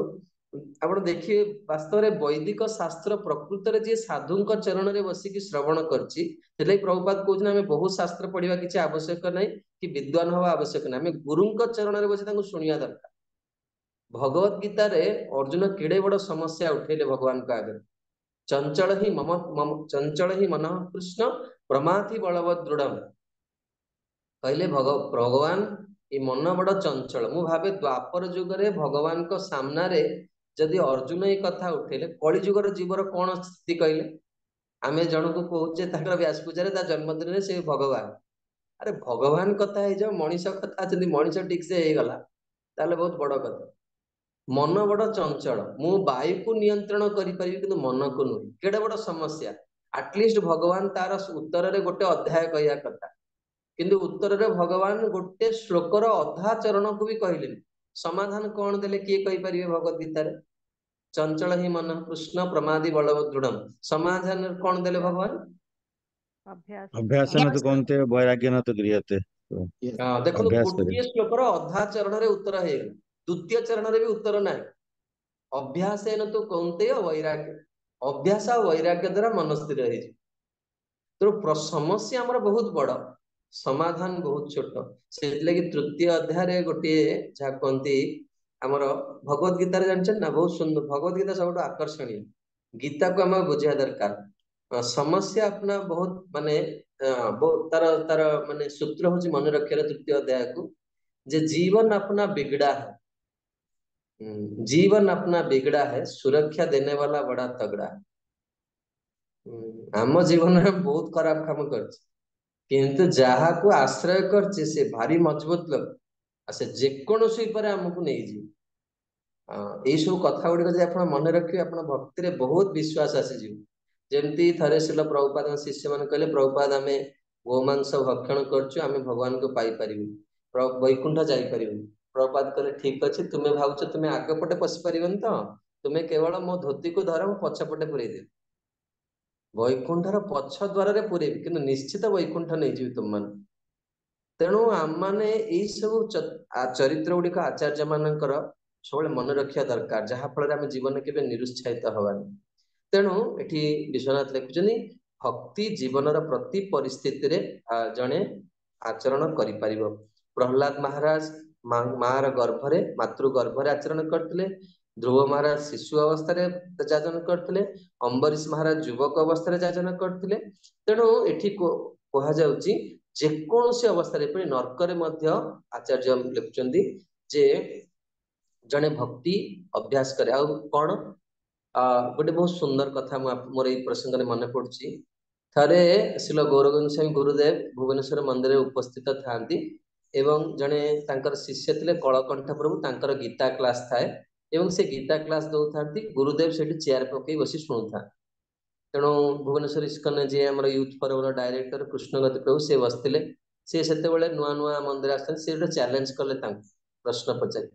से कहले जदि आमे काहाको मर्डर करिबो कृष्ण कोन हमको सुरक्षा देबे प्रश्नटा देखुचंदी कोन ना कोन पचारले मु जदि जणको ने मर्डर करी कृष्ण कोन मते सुरक्षा देबे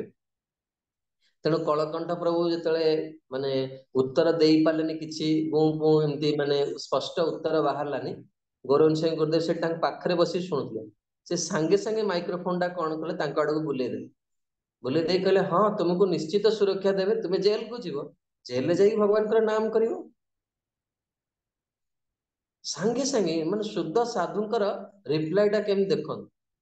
एठी एई सेही कथा एठी विश्वनाथ चक्रवर्ती ठाकुर लिखिछन जे नरक भी जने भगवान को नरक भी जदि तार दुर्भाग्यवस्थ के जाए नरक तो के जीवेनी भक्त जदि बा गला से सेठी भी भगवान कर नाम जप करी तेणु एठी कहउचंदी जे भक्ति जेकोसी स्थान रे करा जाय पारे जीवन रे आमे कोन करिया दरकार गोटे जिंस आमे जदि साधना बल रे प्रॉपर साधना बल रे आमे भक्ति को प्राप्त करि परिबा एवं तापरे विश्वनाथ चक्रवर्ती ठाकुर ए भक्तिर प्रेम पूर्ण केमती जने प्रेम पाइबो से कथा से वर्णना करचंती एवं जेतोले जने साधना करे साधनार धीरे धीरे कोन हुए ना तार अनुभूति प्राप्त हुए मु तो विशेष याको वर्णना करिविनी किंतु साधना रे कोन हुए साधना करिया फल रे तार अनुभूति गुड पाए अनुभूति रे प्रथम अनुभूति कोन आसे ना साधना करिवा द्वारा तीनटा स्थिति वर्तमान वर्णना करिवे मु विशेष व्याख्या करिविनी संक्षेप रे कहि देई जिवि कारण ए जो स्थिति एटा केवल महतंकर कृपारु जणे प्राप्त हुए सेति मैं याको बेसी चर्चा करूनी आपण जदि सुनिया को चाहिए परवर्ती प्रसंग गुडी करे ये आसीबो हम ताको चर्चा करिवा यदि भगवान चाहती आपण सहित मोर पुनः देखा हुए ताल चर्चा करिवा एथिरे कहउचंदी साधना करिया द्वारा अनुभूति आसे प्रथम अनुभूति कोन आसीबो ना निजर दोष गुडी को ठीक साधना कले जण दोष गुडी को जानि परिबो अच्छा द्वितीय स्थिति कोन ना दोष जानिला परे भगवान पुनः हृदय भितर प्रेरणा देकी से दोषर समाधान करे देबे आ समाधान टा केमती आसीबो ना श्रवण माध्यम रे एटी कहउचंती निष्ठा पर सहकार रे भगवान कर कथा श्रवण द्वारा निजर जहा कोनती दोष गुडी को जड़े भाग्यवान साधक से कोन करे सजाड़ी देथाय आ तापरे प्रेम स्थिति को केमती जीव ना सेई श्रवण आ कीर्तन जप आ कथा श्रवण माध्यम रे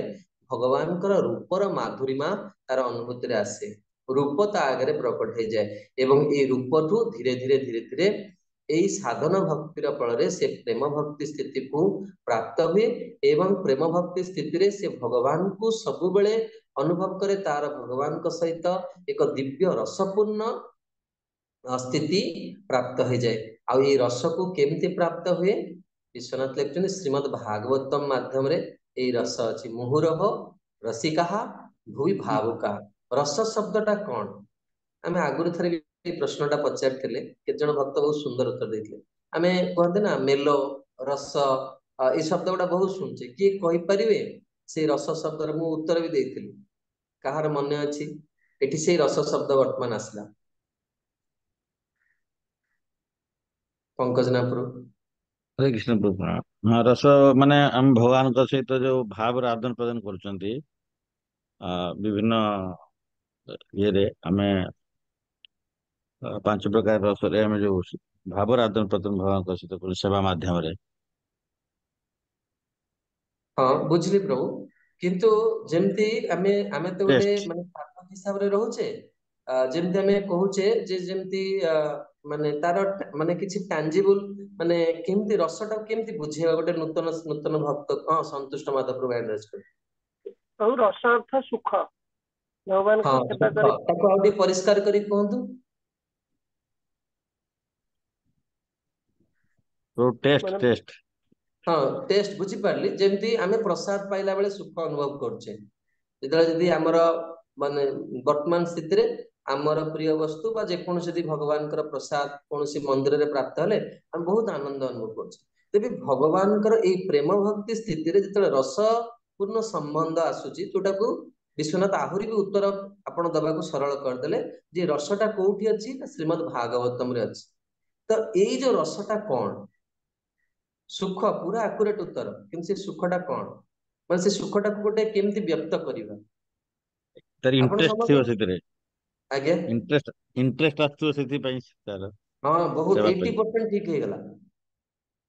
भगवान कर कथा सुनिला मात्रे कौन हबो ना आमे भगवान कर उपस्थिति अनुभव करिवा जेमते आपण देखिबे तळे कोनोसी महत व्यक्ति वा साधु गुरुंक ठारू आमे कथा सुनु आमे से कथा मात्रे को जीवा माने कथार उठिया को इच्छा हबो लागिबो जे कथाटा आज आहुरी अनेक समय हो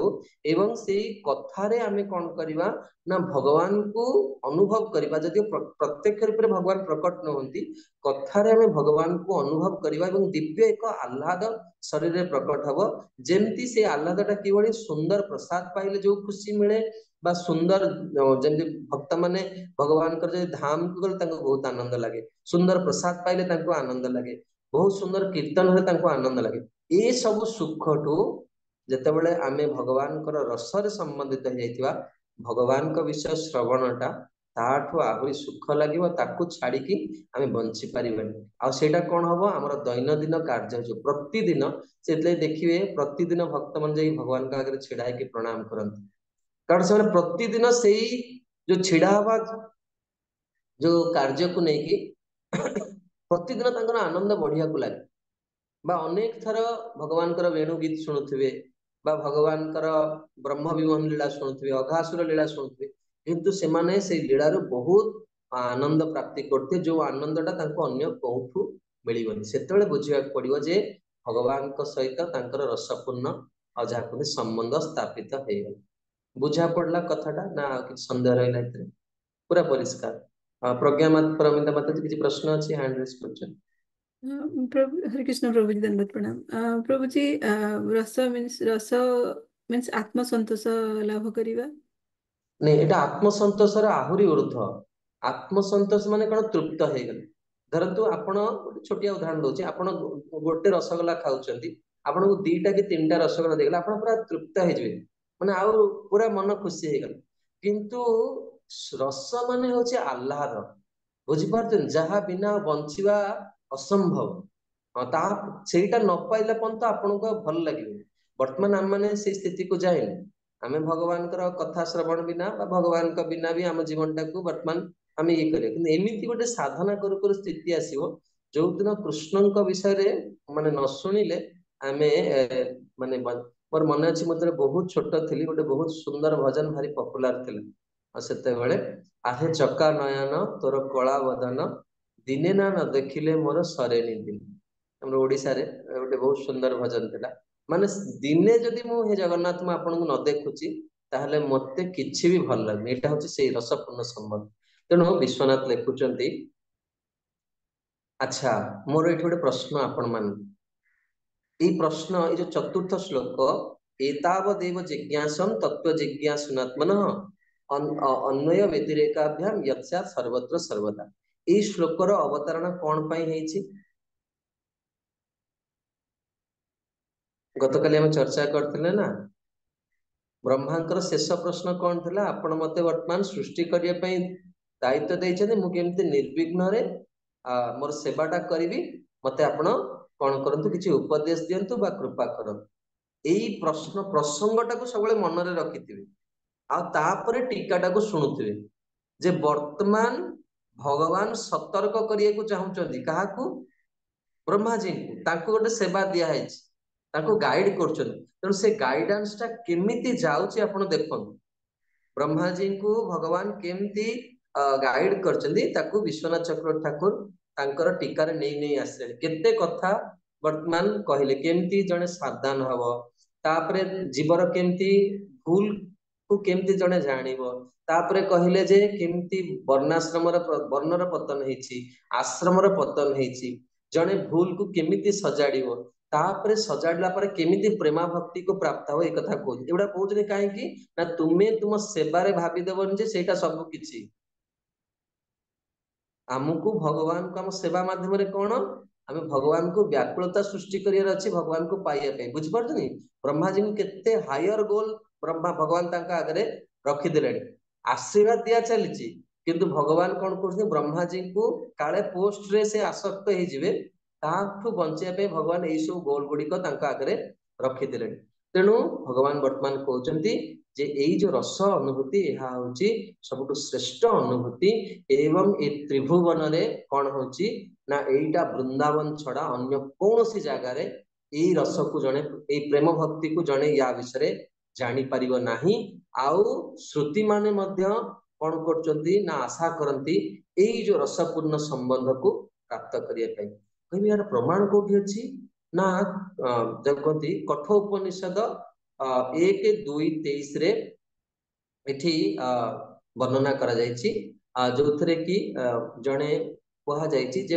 ଭଗବାନ ବର୍ତ୍ତମାନ ଅନ୍ତର୍ଧାନ ହେବେ ଏଇ ଶ୍ଲୋକ ପରେ। ତେଣୁ ସେ କହୁଛନ୍ତି ଯେ ବ୍ରହ୍ମା ତୁମ ପାଖରେ ସ୍ଵାଧୀନତା ଅଛି, ଯେମିତି ଆମ ପାଖରେ ସ୍ଵାଧୀନତା ଅଛି ଯେ ଆମେ ଚାହିଁଲେ ବି ଜପ କରିପାରିବା, ଚାହିଁଲେ ବି କଥା ଶୁଣିପାରିବା, ଚାହିଁଲେ ବି ସ୍ୱାଧ୍ୟାୟ କରିପାରିବା, ଚାହିଁଲେ ମୋବାଇଲ ଦେଖିପାରିବା, ଚାହିଁଲେ ଅନ୍ୟମାନଙ୍କ ସହିତ ଗପି ପାରିବା, ଚାହିଁଲେ ଯାଇକି ଇତର ଜିନିଷ ଖାଇପାରିବା। ଚଏସ ଟା ମୋ ପାଖରେ ଅଛି। ବର୍ତ୍ତମାନ ଭଗବାନ ଆଶୀର୍ବାଦ ଦେଇଦେଲେ, ଗୋଟେ ହାୟର ଡାଇମେନସନ, ଗୋଟେ ଉନ୍ନତ ଲକ୍ଷ୍ୟକୁ ରଖେଇଦେଲେ ଆଗରେ। ଆଉ ବର୍ତ୍ତମାନ ବ୍ରହ୍ମାଜୀଙ୍କୁ କହୁଛନ୍ତି ଯେ ତୁମେ ବର୍ତ୍ତମାନ ଯାହା ଇଚ୍ଛା ଯଥା ଇଚ୍ଛା ଆସି ତଥା କରୁ। ତେଣୁ ଏଠି କହୁଛନ୍ତି ଏଇ ଯୋଉ ଜ୍ଞାନ ବର୍ତ୍ତମାନ ଦେଇଦେଲେ, ଆତ୍ମ ସମ୍ବନ୍ଧୀୟ ଜ୍ଞାନ ଦେଇଦେଲେ, ଅତି ଉନ୍ନତ କଥା କହିଦେଲେ ଯେ ଏହା ସବୁ ସମୟରେ ଜ୍ଞାନ ଅଛି। ଏବଂ ଏଠି କହୁଛନ୍ତି ଅନ୍ୱୟ ବ୍ୟକ୍ତି ଅନ୍ୱୟ ବ୍ୟତିରେକାଭ୍ୟାମ, ଏଇ ଜଗତରେ ଆତ୍ମ ସମ୍ବନ୍ଧୀୟ ଜ୍ଞାନ ଏବଂ ଏଇ ବ୍ରହ୍ମାଣ୍ଡର ଯାହା ସବୁ ବିଦ୍ୟା ରହିଛି ଏହା କଣ ହବ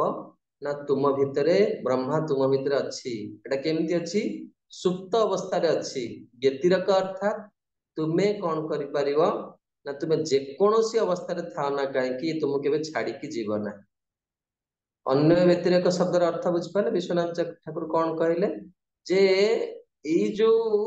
ଜିନିଷଟା ତୁମକୁ ଏଇ ଯୋଉ ସେବା ଦିଆଗଲା, ଭଗବତ ସେବା କରିବାର ଭାବଟା, ବା ଆମେ ଏଇ ଶରୀର ନୁହେଁ, ଆମେ ହଉଛି ଆତ୍ମା, ଏଇ ଜ୍ଞାନଟା ସବୁବେଳେ ଆମ ପାଖରେ ଅଛି କିନ୍ତୁ ସୁପ୍ତ ଅବସ୍ଥାରେ ଅଛି। ସାଧନା କରିବା ଫଳରେ ଏଟା କଣ ହବ ନା ଜାଗୃତ ହବ। ତେଣୁ ଏଇଠି ବିଶ୍ୱନାଥ ଲେଖିଲେ ଏତିକି ବର୍ଣ୍ଣନା କରିକି। ତେଣୁ ଏଇ ଶ୍ଲୋକର ସାର ହେଲା ଯେ ବ୍ୟକ୍ତି ଜଣେ କଣ କରିବା ଦରକାର, ଭଗବାନଙ୍କ ସମ୍ବନ୍ଧରେ ଜାଣିବାର କଣ କରିବା ଦରକାର, ତାର ମନରେ ରୁଚି ରହିବା ଦରକାର। ସେ ସବୁବେଳେ ଭଗବାନଙ୍କୁ କେମିତି ଅଧିକା ଜାଣିବି। ଯେମିତି ମତେ ମୋର ଜଣେ ଗୁରୁ ଭାଇ ଅଛନ୍ତି, ସେ ବହୁତ ଧନୀ, ପରମ ପୂଜ୍ୟ ଭକ୍ତି ସ୍ୱରୂପ ଦାମୋଦର ମହାରାଜଙ୍କ ଶିଷ୍ୟ। ସେଥିରେ ମୋ ଆଗରେ ଗୋଟେ ବହୁତ ସୁନ୍ଦର କଥା ବ୍ୟକ୍ତ କରିଥିଲେ।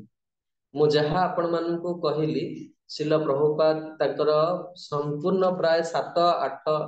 ପେଜର ଭାବାର୍ଥ ଲେଖିଛନ୍ତି। ଯଦି ଆପଣ ମାନେ ତାକୁ ପଢିଥିବେ, ପ୍ରାୟ ସବୁ କଥା ଗୁଡିକ ମୁଁ ପ୍ରଭୁପାଦଙ୍କର ଭାବାର୍ଥରୁ ନେଇଛି ଏବଂ ମୁଁ ଆପଣ ମାନଙ୍କୁ ୟାର ନୋଟ ମଧ୍ୟ ଆଜି ପଠେଇବି। ତେଣୁ ମୋର ଗୁରୁ ଭାଇ ବ୍ୟକ୍ତ କରୁଥିଲେ ଯେ ତାଙ୍କର ଏତେ ପଇସା ଅଛି ଯେ ତାଙ୍କର ବ୍ୟାଙ୍କରେ ବି ପଇସା ରଖନ୍ତିନି, ତାଙ୍କର ସବୁ ବଡ ବଡ ଆଲମିରାରେ ସେ ପଇସା ରଖିଥିବେ। ଆଉ ତାଙ୍କ ମା ମଝିରେ ମଝିରେ ଯାଇକି ସେ ଆଲମିରା ଖୋଲିକି ଦେଖନ୍ତି ଯେ ପଇସାଟା ଠିକ ଅଛି କି ନାହିଁ। ଆଉ ପଇସାଟା ଗଣିବେ କଣ, ଏତେ ପଇସା ଗଣି ପାରିବେନି, ତେଣୁ ସେ ଥାକର ଉଚ୍ଚରୁ ସେ ଦେଖନ୍ତି ଯେ ପଇସା କେତିକି ସରୁଛି। ଯଦି କୌଣସି କାର୍ଯ୍ୟ ଜମି ଫମି କିଣିବା ପାଇଁ ପଇସା ପଳେଇଛି, ତାଙ୍କ ମାଙ୍କର ବିପି ଲୋ ହେଇଯାଏ, ହସ୍ପିଟାଲାଇଜ ହେଇଯାନ୍ତି। ବୁଝିପାରୁଛନ୍ତି? ଧନଟା ଯଦି କମିଗଲା ତାଙ୍କର ମୂର୍ଚ୍ଛା ମାରିଯିବେ ସେ। ତେଣୁ ମତେ ମୁଁ ସେଇ କଥା ଶୁଣି ଗୋଟେ ବହୁତ ସୁନ୍ଦର ଭାବ ମୋର ମନରେ ଆସିଲା ଯେ ସାଧକ ବି ସେଦିନ ସବୁବେଳେ କଣ ହବା ଦରକାର, ସେଇଭଳି ଲୋଭୀ ହବା ଦରକାର। ଆଉ ପ୍ରତ୍ୟେକ ଦିନ କିଛି ନା କିଛି ଧନ କୃଷ୍ଣଙ୍କୁ ପାଇବା ପାଇଁ, କୃଷ୍ଣଙ୍କୁ ବୁଝିବା ପାଇଁ ପ୍ରତିଦିନ କିଛି ନା କିଛି ଯାହା କୁହନ୍ତି ତା ଜୀବନରେ ଆଡ କରିଥିବା ଦରକାର। ଆଉ ପ୍ରତିଦିନ ସେ ଦେଖିବା ଦରକାର ଯେ ମୁଁ ଭଗବାନଙ୍କର ନିକଟବର୍ତ୍ତୀ ହଉଛି କି ନାହିଁ।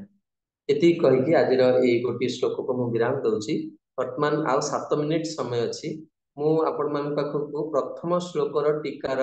ଓଡ଼ିଆରେ ଲେଖିକି ପଠେଇଥିଲି। ଆପଣ ମାନେ କିଏ ପଢିଛନ୍ତି? ହ୍ୟାଣ୍ଡ ରେଜ୍ କରି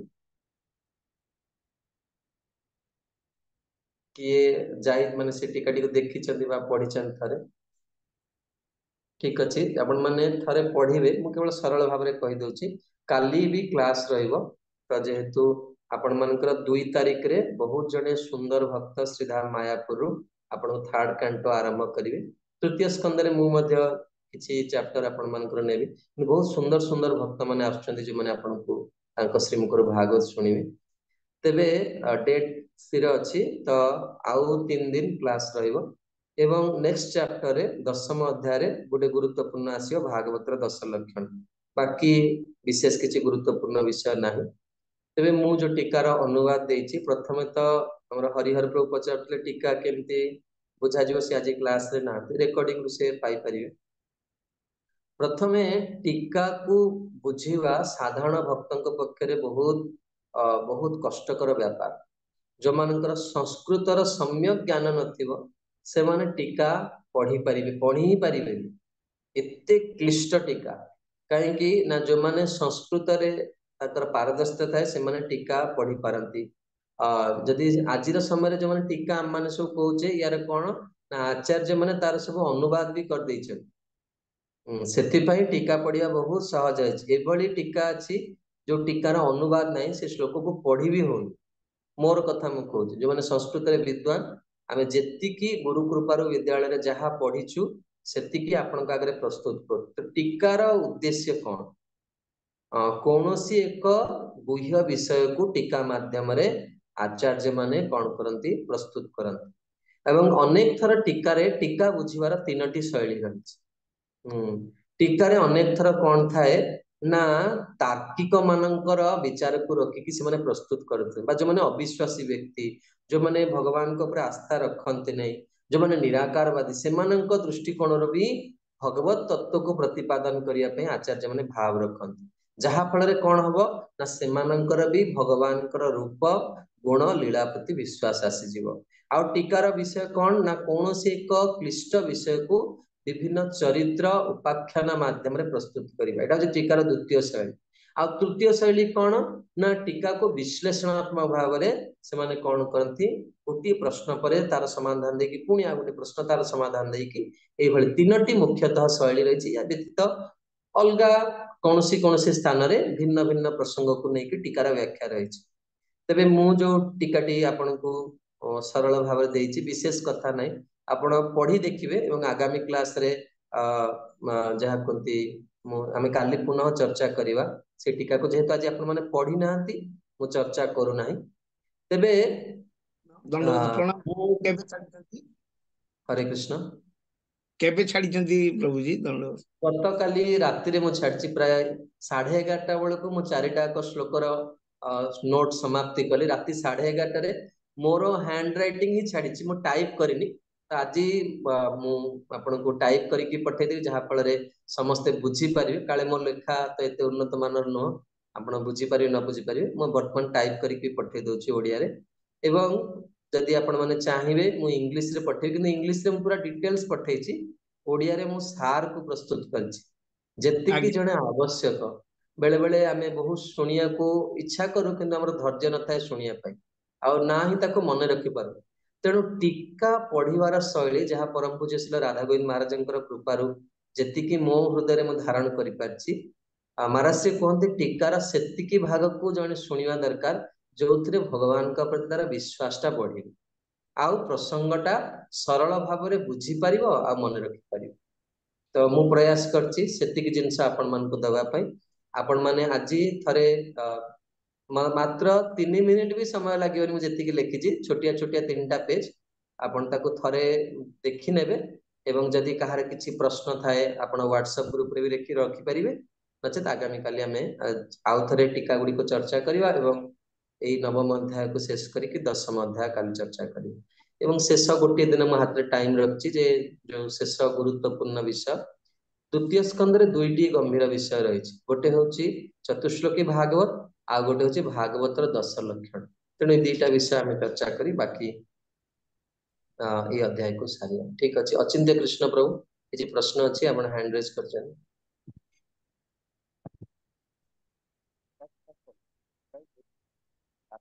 हरे कृष्ण अचिंत्य कृष्ण प्रभु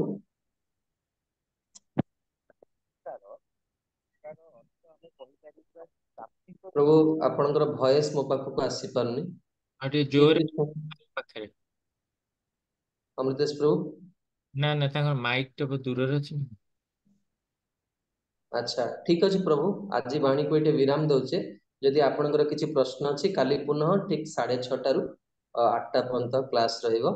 अर्थात बुधवार एवं गुरुवार 2 दिन क्लास रहिबो 2 दिन भितरे आमे ए द्वितीय स्कंद को शेष करिबो शुक्रवार ठू आपण माने फ्री रहिबे प्रस्तुत हेबे नेक्स्ट 2 तारिख रु आपनकर क्लास हबो बहुत सुंदर जने भक्त आपको आसी कि तृतीय स्कंद आरंभ करी ठीक है जगत जननी माता जी हाँ प्रश्न साधनार अनुभूतिर 3टा पॉइंट कहले सेटा गोटे मिस हेगला मोर कैन यू रिपीट अनुभूति प्रथमे कहितले जे आपनकर जो दोष कोठी भूल रही प्रथमे व्यक्ति जानी पारिबो द्वितीय रे होची श्रवण माध्यम रे भगवान हृदय रे परमात्मा रूप रे ताकू शोधन करिवार कोन करिवे ना उपायटा भी आपनकू कहि देबे एवं तृतीय रे होची हाँ ठीक है तृतीय हरे कृष्ण थर्डटा कोन कहि दिन थर्ड पॉइंट कोन जगत जननी माता जी कोन लिखछन आपण मु फर्स्ट लिखिली दोष दिखेंगे सेकंड लिखिली समाधान दिखेगा थर्ड टा मिसिंग अछि सेडा का ओ अच्छा ताला आपण पचार तृतीय होची जे जदी आमे कोन करिया दरकार ना साधना को रेगुलर करिया दरकार प्रतिदिन साधनाटा को बजाय रखिया दरकार जहा फल रे आमे अति अभ्यास निरंतर अभ्यास थर्ड पॉइंट ठीक अच्छे आम मैंने आ 2 दिन क्लास रहा काली एवं पर दिन भितर बाकी श्लोक गुड़ी को आम चर्चा करके मान को विराम कृष्ण प्रभु दंड ज्ञान प्रणाम। के टीका मीन्स तात्विक विश्लेषण अचिंत्य कृष्ण प्रभु यस प्रभु तात्विक विश्लेषण दंडवत प्रणाम प्रभु जी आम पाखु आपण आमर ये क्लास पर आपण सहित आगु को हाँ मु जानी आसीबी तृतीय स्कंद रे भी मु आपन पाखक आसीबी किंतु लास्ट बेल को आसीबी आपण आमे एठी ओडिसा भितर रहउछे बाहर तो नहीं निश्चय भाव में आपण मस्त जोगाजोग कर परिबे यदि किछि भी प्रश्न संदेह थाए ताले जे कोनोसी समय रे विशेष करी फेस्टिवल समय मु टिके व्यस्त रुहे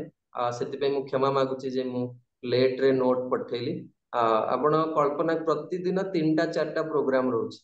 तेणु मुझे व्यस्त अच्छी नचेत आपण मते यदि व्हाट्सएप रे प्रश्न पचारे जहाँ प्रश्न मु निश्चय रात्रि शोया पूर्व रिप्लाय दे